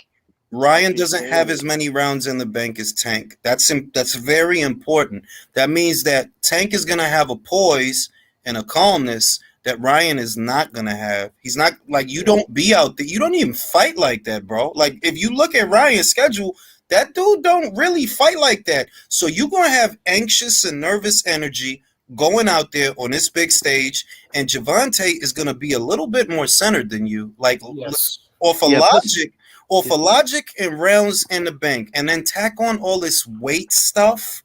Yeah, you got to give it to Tank, bro. Plus, Tank has That's had true, but more. the idea that there's like these huge levels of separation between them is ludicrous. They're at the same level. I think Tank is more complete. He has more tools, but the idea that he's just this much better than Ryan, I think Tank has been in tougher fights, though. But here's the thing, bro. Against Tank is more who? What experienced. 50-50 fight is Tank bro? been in? Isaac First Cruz. of all, Isaac Cruz. That was not a Cruz 50-50 fight. Yeah, it was. Yes, That with was, one it was a hand. tough fight Cruz for was- him. Cruz It was was a tough fight stiff. for him. Bro, Absolutely. stop. Cruz would destroy everybody Ryan beat like No, he bad. wouldn't. Like we got. Yes, he would, bro. He would. No, he fuck wouldn't. Campbell I up think and Luke send Campbell would that give him dude- a boxing lesson. No, honestly. he wouldn't. He would. I fuck think he Campbell would. up. Bro, I think he would. Linares was hurting that dude. Like, bro, no. Linares is better than fucking Pitbull Cruz. Who is Okay, Pitbull so Cruz Linares, beat? wait, no. So Linares, so when they fight, let's bet. No, let me talk. Who you mocking? Who you mocking? So I'm when they just saying, fight- bro, like, what has Pitbull Cruz done to earn this reputation other than lose to Tank? He's done nothing. The guy's he's Bro, an he okay took the contender. No, That's but it. can I say this? Bet the house. Everybody Yo, calm bet down. the Everybody house. calm down. I just want to say that. Yo, let me cook. Bet the house on Ryan, and when you're fucking homeless, I'm gonna come back and be like, "Yo, what happened to Ryan? I thought he was." I'm not saying bet the house on Ryan. I'm saying this fight is not like Tank isn't It's levels not above 50-50. Ryan Garcia. It's That's not nonsense. 50-50, bro. Ryan doesn't got the experience. It's a 50-50 that Tank fight, has. bro. It's This not is a Ryan's 50-50 toughest fight. opponent. This is the toughest guy he's ever fought. A hype job. Okay. What does that say about Tank? No, but you can say that about Tank, bro. That's what I'm Bro, saying, Tank- though. But you Like, can say it Tank about has Ryan is what I mean. yeah, Like, but that's what I'm Bro, but saying. Like, Tank- it's but a Tank close takes a little fight. bit- It's a competitive fight. Where's this Even coming though from? he's That a- just Ryan's gonna outclass. I mean, all right, Tank's gonna outclass Ryan. the reason, like I said, and I look at this a lot, especially now. Javante has a lot more rounds in the bank than Ryan. Yeah. He does, and that does matter because that's muscle memory, that's reflexes, that's knowing your distance better than the other guy. That's a huge difference when you think about it. I would wager Javante knows his range way better than Ryan. Right, but that's experience. I'm talking about just overall skill and level. No, I don't think Tank is levels above Ryan. That's all I'm saying. Oh no. Yes, He's he not has level. more He's experience and he has got more tools. experience. But Like he's a one level, but it's not like. But I'm just saying the experience matters, bro. Tank has been in harder That's fights. true. He can I talk- think they lose Tank to could be the same exposed. guys. There's no Talk doubt about shit. that. He could be exposed, Bro, but, and you know, and I don't think Ryan's got to do it though. Like I said with the Luke Campbell was good in his moments, but bro, he lost to some guys he wasn't supposed to fucking lose to. Like, let's not forget he gave Linares, but bro, Linares was like, bro, Linares has been knocked out, and you're telling me Linares could have beat Pip? I'm like, bro, do you see who Linares Linares would be the best win on Pitbull's resume. Though. No, wait a minute. Bro, No, I'll say no. Wait a minute. No, wait a minute. We're not gonna do that. We're not gonna do that. We're not gonna do because Linares, for all his faults, he's a 3-division champion. Oh That's he's a reality. tough bitch. He just struggles. He just struggles with. No, Cruz. let me finish. But let me My bad, finish. bro. You think Isaac could take one of them clean right hands to the face? Because I don't. I think he has. I don't think. No, I don't think he. I still think Linares, for all his faults, he literally has one of the best right hands at 135. Oh, he does. But I think yes, 100%. In the last 10 years, absolutely. You know what's crazy? I think Linares lost to his uncle back in the day. If I'm not mistaken, didn't his uncle? His uncle whooped his ass? Yeah, that's what I'm saying. So I'm Luis saying, Ortiz lost to his grandfather. Run that by me I'm again. talking about, no, he has because Cruz has a couple. I forgot, was it somebody he fought? I think it was his uncle, or I'm not mistaken. But I'm just saying that style, bro. Linares is good. He's talented, but bro, that style would be tailored like Cruz would crack that chin like. No, he Pablo wouldn't. says yes, he would. Linares Bro, has the Pablo style to Cesar's beat not gonna. Cruz. No, he doesn't, bro. Yeah, he Bro, this does. man lost to Linares has got that right Bulldog. hand, man. Bro, Nah, I'm not gonna at this be real. point. All this Cruz shit is because he didn't get knocked out. Bro, that's what I'm saying. Like, look, no disrespect to you or Isaac Cruz, but like Isaac Cruz is the perfect example of how like modern boxing promotion, where this guy has a reputation only because he lost to the right guy. That's it. He's not beating anyone notable. He hasn't done anything. Can I say this? Can I say He's this? a good I'm contender. gonna say this. Jermaine Ortiz beats Isaac Cruz. Oh yeah. He'll Give beat him a boxing lesson. Yes, You're not gonna. Bro, this dude didn't do nothing, and he's mad fucking little. He fits in my wallet. He fits in my Zapata wallet. does that style better than him. Zapata's a better version of him. Yo, Julio, I got to. So Linares Pitbull fight. I got $300 on Cruz. If the fight happens, are you down to take it? That's now, bro. This guy's getting knocked out by Abdullah. Of course you'd pick him now, but I'm saying that. Of course you'd pick him. This what I'm. Anthony Joshua versus Gene Dunny. Who do you think I got?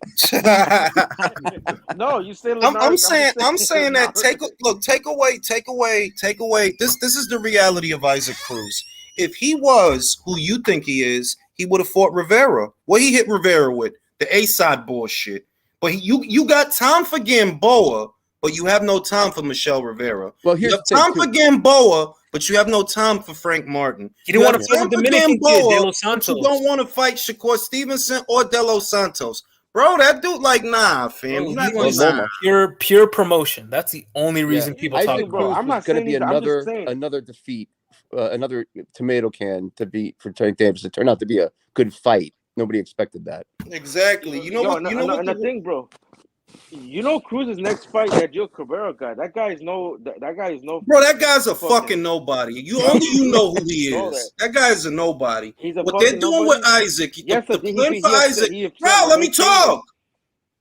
The plan for Isaac is not. I don't even think it's to fight Javante anymore. I think the plan for Isaac is to just get him in position by way of the IBF and wait for Devin to move up. That's what I think the plan is. They want to make sure they keep that red belt on their side. Yeah, notice the plan is not to fight Devin. No, of course not. You know you don't want to fight shit. No, you don't want to fight shit. Well, Devin is PBC fighting, don't want to I have fight a question. anything. So if he beats Loma, if he beats Lemos was a fucking bum, right? So if he beats Lemos, bro, you telling me? All right, can I ask you a question? Can I ask you a question? Can I ask you a question? Can I ask you a question? Who did Lemos beat? Go ahead. Who did Lemos beat? Nadie. Lemos beat Naxel Licha. No. I'm just saying, Lemos. Bro, Isaac is not fighting nobody, bro. Isaac is not fighting nobody. You in a stacked division. You on the same side of the street as Frank Martin, Michelle Rivera, and De Los Santos. Who you fighting? Lemos. I mean, that's for the bill. I'm just gonna okay. So. Hey, it's all about you. Lemos is a bum. No. Come on. What are we doing here? I can look back. I'm trying to remember. I got this saved. Y'all said Lemos was a bum. I remember that. Y'all said Lemos. I didn't say nothing. I said you on the same side of the street as De Los Santos. You on the same side of the street as Frank Martin and Michelle Rivera. Who are you fighting? Lemos. I mean, try to be the man for the IBF. I'm just saying. I remember Lemos was. But what? You're not gonna fight the IBF champion. You're not gonna fight the IBF champion. So I don't even want to hear about the IBF. What about it? How is he gonna fight for the IBF champion when it's fucking? Bro, because listen, it's like I gotta take the super chat down to say this shit. It's simple, bro. It's simple. Isaac Cruz is a nobody.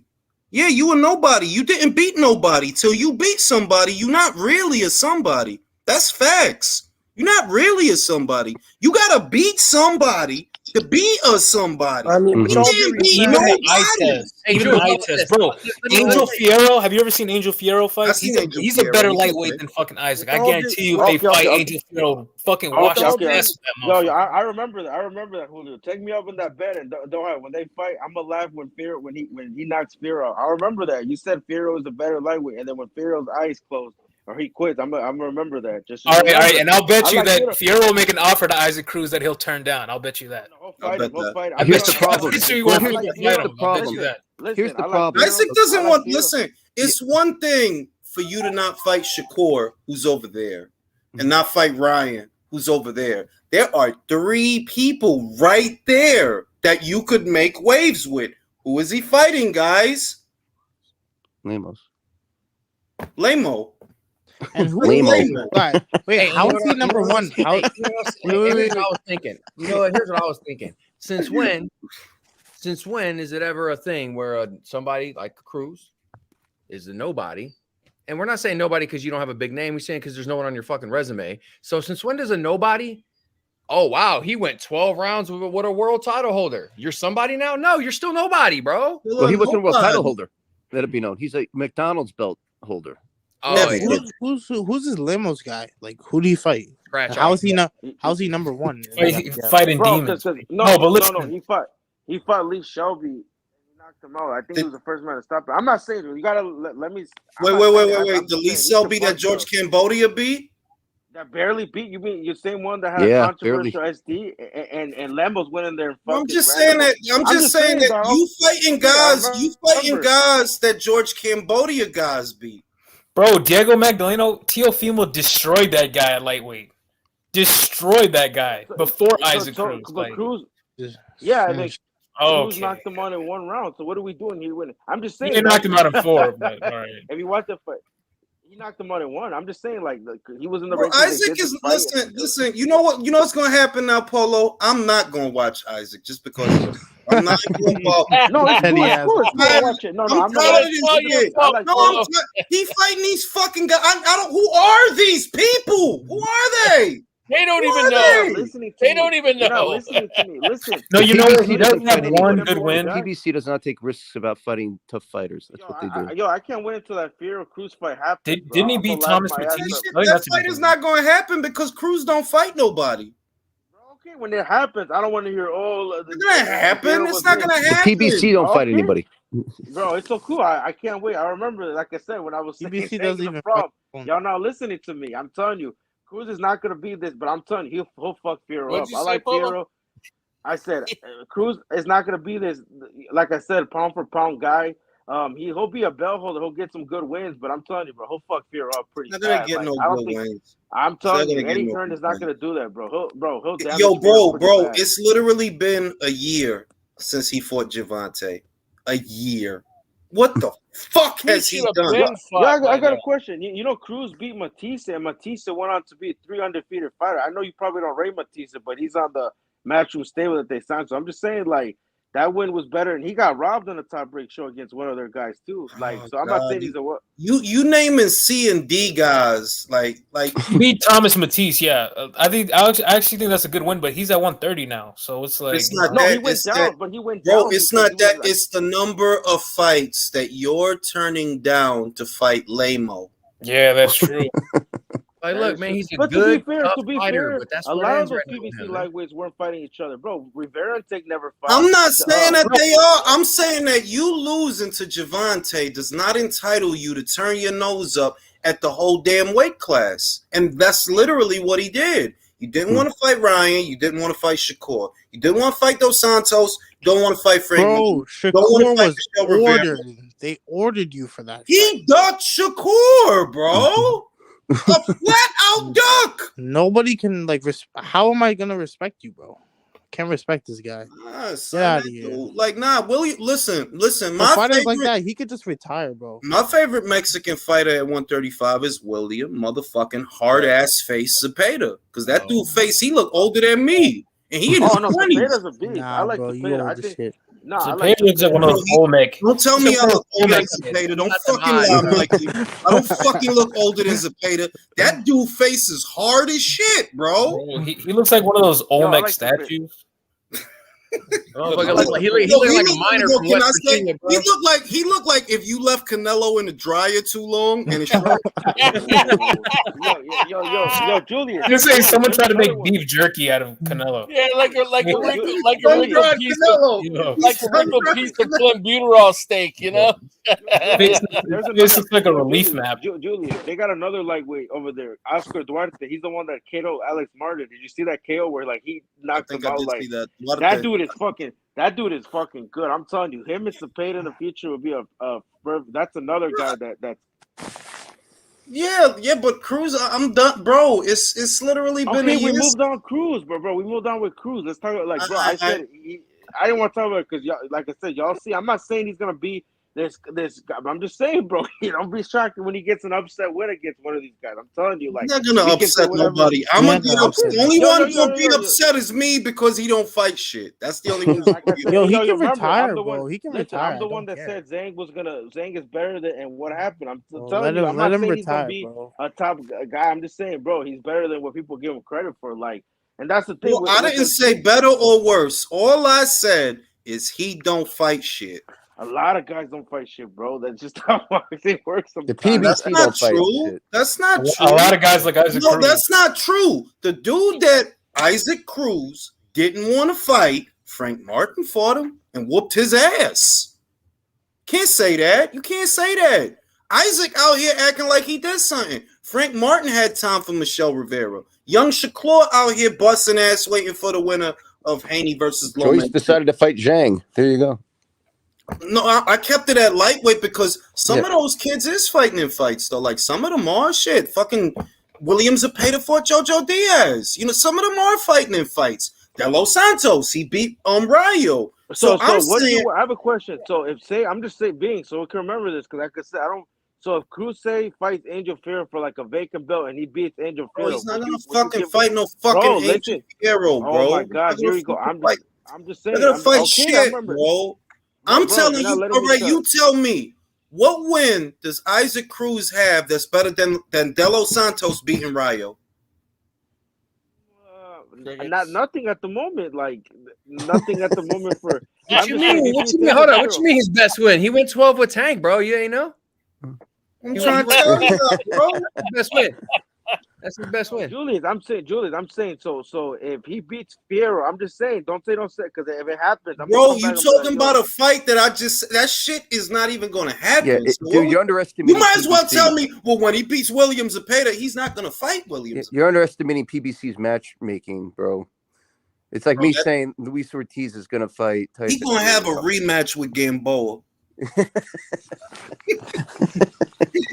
Rematch. You know what I'm saying? Like shit. Like at least go after Chris Colbert or somebody. Now, when's the last time we even heard from Isaac Cruz, bro?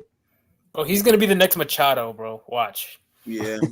Yeah, Machado was actually good though, man. That dude is just he wagered like he was. Whatever happened to Cancio, bro? Andrew Cancio, he beat the shit out of Machado. He retired, bro. He lost. I think he lost the belt right after and retired.